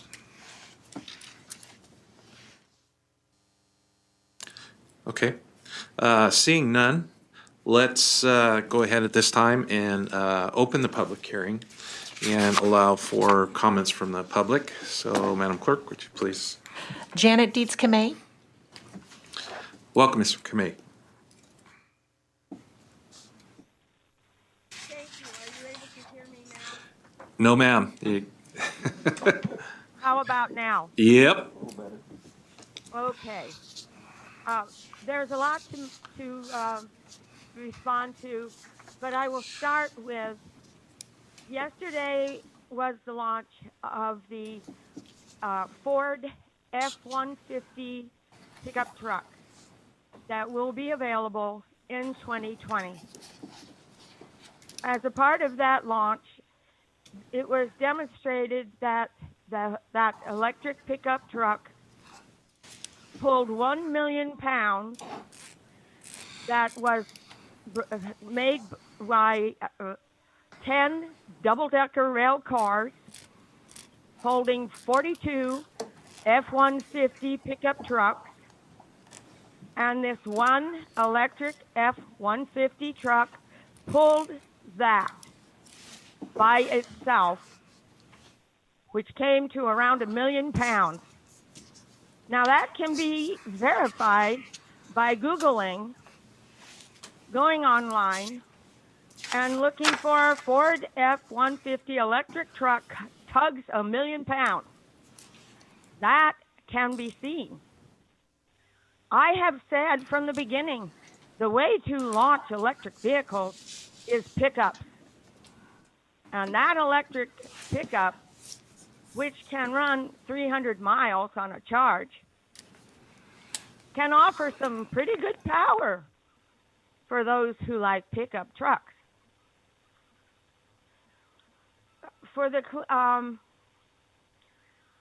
I like the new sources of sensors that who am the canary in the coal mine, who react to our air when the air is dangerous. I like the numbers of sensors that I can use as a source of information for me to decide if I can step outside of my house. And those include a number of them. One from EPA, RON system, Purple Air, and others that are available to us now. I still have to stay inside during winter. Most of the days are not safe for me or other asthmatics. So the agency that is to maintain clean air, please focus on every effort to reduce the pollutants in our air so those of us, all of us, can breathe with no negative effects on us. Thank you. Next is Connie Young.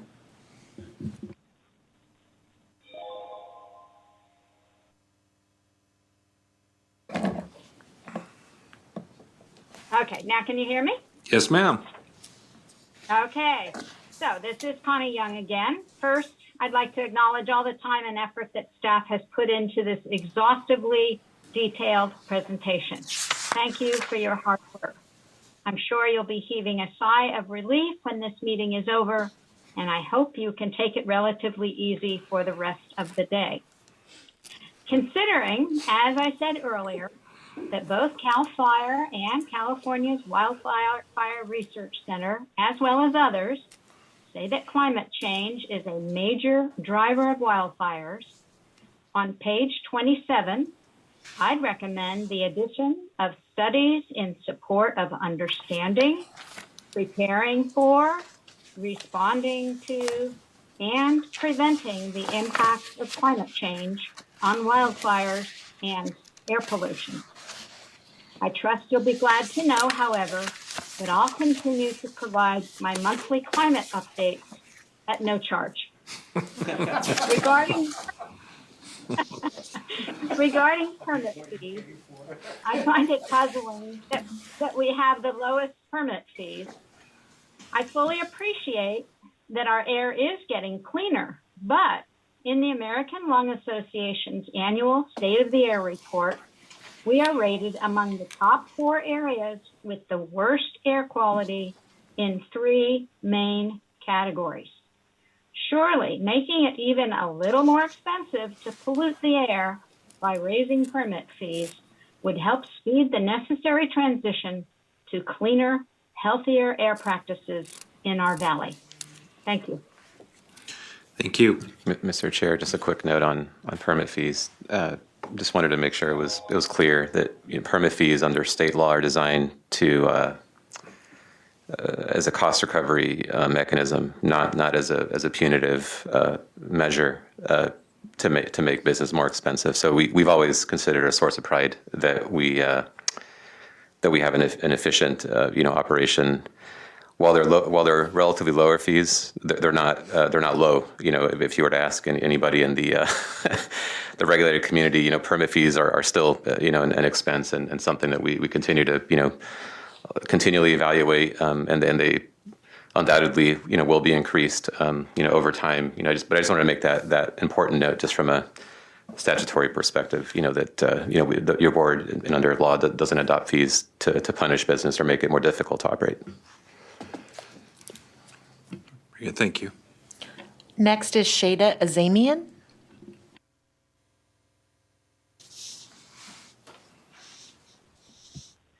Hello, good morning. Good morning. My name is Shada Azamian, and I am with the Leadership Council for Justice and Accountability. I thank the staff for their work to develop the proposed budget. Fundamentally, we would urge district staff to engage community partners from the very beginning of budget planning, even before the initial subcommittee happens, so that public input is integrated throughout the process of priority setting and work. We would like to see dedicated funding and alignment of values in the budget for the following. First, a sufficient budget to develop close partnerships with and to engage community residents, as I described before, across the agency's jurisdiction, and especially those in the most pollution-burdened, hard-to-reach, and non-English speaking areas. We think developing this agency infrastructure to systematically conduct widespread outreach would greatly support and improve all the district's ongoing work and goals. Second is monetary support for a pesticide notification system to notify residents in their very neighborhood prior to when disease-causing pesticides are applied in their area, as has been requested in many community processes already and requested through multi-jurisdiction action. Third, we request that the Air District Fund maintain air monitors at the location of every dairy digester in its jurisdiction to improve current data on the impacts that dairy digesters have on air quality. Fourth, we urge the district to make ag bringing transition funding available first to small and disadvantaged farmers who need it most, instead of first come first served to the entire industry. Fifth, communities all over the valley are calling for the Air District to discontinue funding for polluting combustion and biomass technology once and for all. And lastly, I'll close by saying to staff and the board, when you say that the air is cleanest than it's ever been, we urge you to keep in mind when saying this to whom this applies. The air is the dirtiest it has been for communities with polluting facilities as their neighbors. Cancer rates have gone up for entire communities as a result. Cleaning the air cannot be done absent of equity and taking in all the realities of the valley's residents into account. Thank you very much for the opportunity to comment. Thank you. Through the chair, I see no additional public comment on this item. Mr. Chair, I just wanted to just a point of clarification. Really appreciate the comments that were just raised by Shada with Leadership Council. There's one piece of that I just wanted to clarify in terms of funding for biomass operations. There's going to be more discussion in the future. There's a lot of discussion right now in the state budgeting process for potential resources to assist with the transition. But I just wanted to make sure it was clear that we don't fund biomass. So I think there was a request, if I understood it correctly, to discontinue funding biomass, and that's not currently anything that the district is funding. I think in the context of future transition and where the role bioenergy plays, and I kind of take the comments sort of in that spirit as well. There's going to be a lot of conversation around that into the future as we talk about transition. So I just wanted to respond a little bit to that comment, just more of a clarification, and certainly appreciate the discussion and comments that were provided. So thank you, Mr. Chair, Board. Okay. Very good. And Madam Clerk, just checking one more time. No further public comment? Through the chair, no further public comment. Okay. Well, I will give the board one last opportunity if they have any other questions or comments. And if not, go ahead. I do see a hand raised. Yeah. Let's tune in and tune up.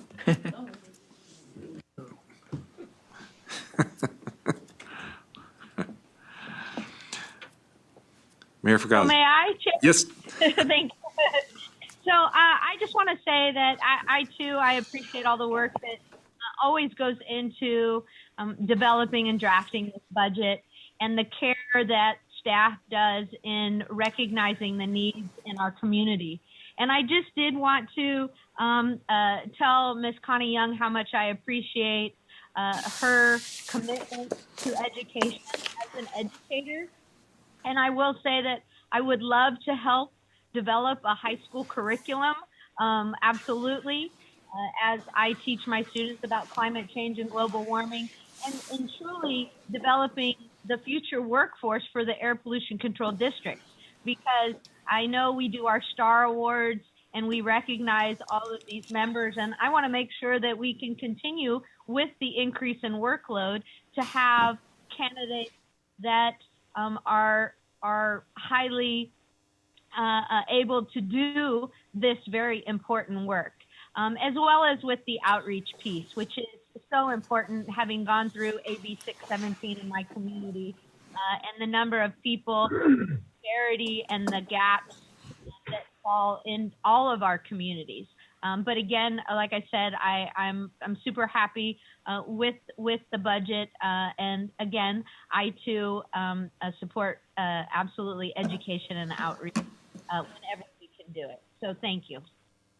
Very good. Thank you. Supervisor Pereira. Good morning.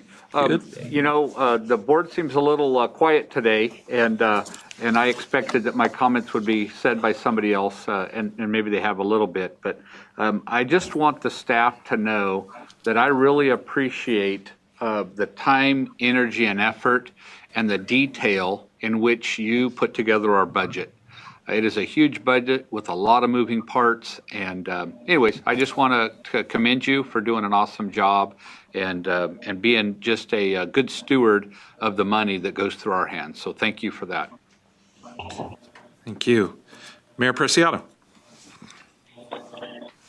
Yes, I also would like to commend the staff and actually the whole district for implementing and using the budget very wisely, moving forward to reduce emission in the central San Joaquin Valley. And I also would like to thank the community, the public who takes time to give their comments and work together with the district. And thank everybody. Thank you. Thank you. Supervisor Mendez. Yeah, since there's all kinds of bloviation going on, I've decided to add on to it. You made a short comment about technology, and the pandemic really, I think in every organization, it really stress tested how good their IT team is. And it kind of showed that ours was great, which, you know, we expect people around here to do great things. Not no pressure intended, but, you know, and I have sat through, I think previously wasn't on the committee this year, but I think I've been on the finance committee at least 3 times. and it's, you know, you guys doing an awesome job, you know, putting this together. But I just wanted to emphasize that our IT team here is unusually great. And that's been, I mean, for us, you know, Fresno County is a big organization. And that was an extreme stress test that, I mean, our IT team pulled through. But, you know, there was a lot of pressure put on them. Thank you. And so next up, we have Mayor Pro Tem Lewis. Thank you very much. Well, I just sat through a 3-hour budget meeting last night and then this one today, so my brain is a bit budgeted out, but I really do appreciate staff and all the work that they've done on this budget and the care that they've taken to make sure that the monies that are received are expended in a proper manner and fulfilling the duties that they're required to do. I'll be in contact with staff because certainly when I reviewed one of the reports that we received online, I noticed that the Fresno area, copious amounts of the residents there applied for the $3,000 to replace their wood-burning devices in their home. And I'd like to see that happening in Merced County I looked and Merced had a few applications and Los Banos did also. So I want to make sure that information gets to the north side of the valley and that the residents in this area are able to access that information. I've also been talking to our chief of police, and I'm looking forward to those interceptors that are going to be coming down the line. I don't know how soon that's going to be, but it's going to be a good day when that happens, and I'm sure that you guys will keep us on when that's going to happen. Thank you for the time. Thank you. Thank you. Okay. We'll move to Supervisor Wheeler. Yeah, thank you. Thank you again. I don't have any bit on, but I stepped through this during the regular, when we went over it before we brought it to everyone. And it's just amazing the job that our staff does. And we do a pretty good job at the counties. And I heard a couple other supervisors say the same thing, but I tell you, this group here is just as top notch, is all I can say. So thank you. Thank you. And my peacock said thank you too. Cool. So we have had a second airing of our budget, and there's no action required today. We will be bringing that back at a future date. And what is that date again? That'll be at our regularly scheduled June 17th public hearing. Very good. Okay, well, thanks to everyone who attended today, from our public members who provided testimony as well. Thank you all for When the budget's done. Dr. Sheriff, do you have a comment? Not related to the budget stuff. Okay. I'd like to Okay. say something. Well, and I think so. We're at that point. So Okay. go ahead. Thank you. I just wanted to, it's been mentioned, but I wanted to highlight the district's really model response to what's gone on with COVID. To protect public safety, to protect the safety of staff. And actually within all of that, I think in many ways to have increased the level of public service. It's been a remarkable year.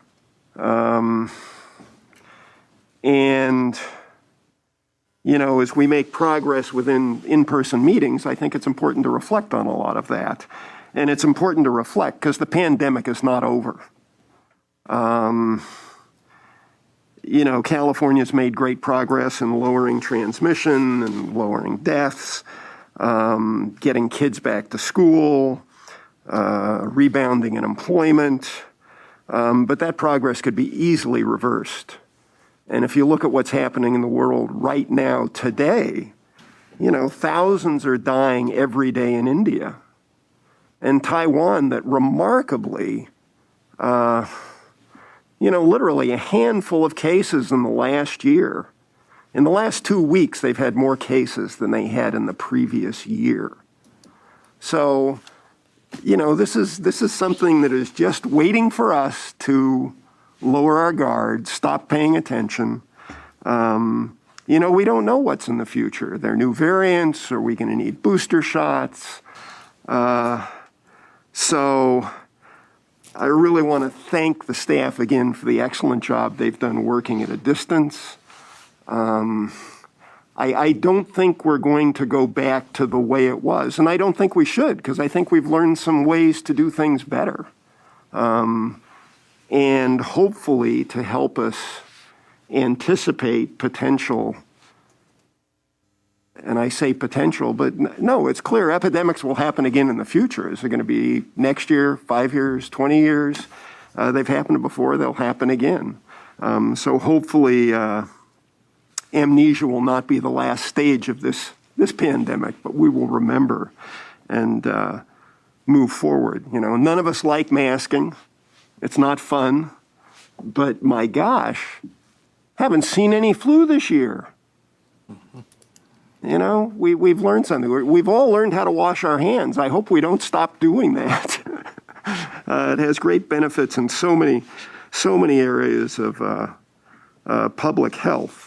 But again, as we do open up, the priorities that I think the district is working very hard on and doing a great job on, but we need to continue to keep the pressure on in terms of, public safety, safety of the staff, that we need to be sure people are feeling comfortable with what we're doing, or feeling welcomed by what we're doing, and not worried that they or loved ones are being placed at increased risk as we go through this. So again, just recognizing this has not been easy. People have really stepped up, and as board members say so often, what a great public agency to work with. Thank you. Well, thank you. I think that's a good place to call it a wrap. So again, thanks for everyone joining us today. Thanks to the board for your comments, and to the public as well. So with that, we will adjourn this meeting. Thank you.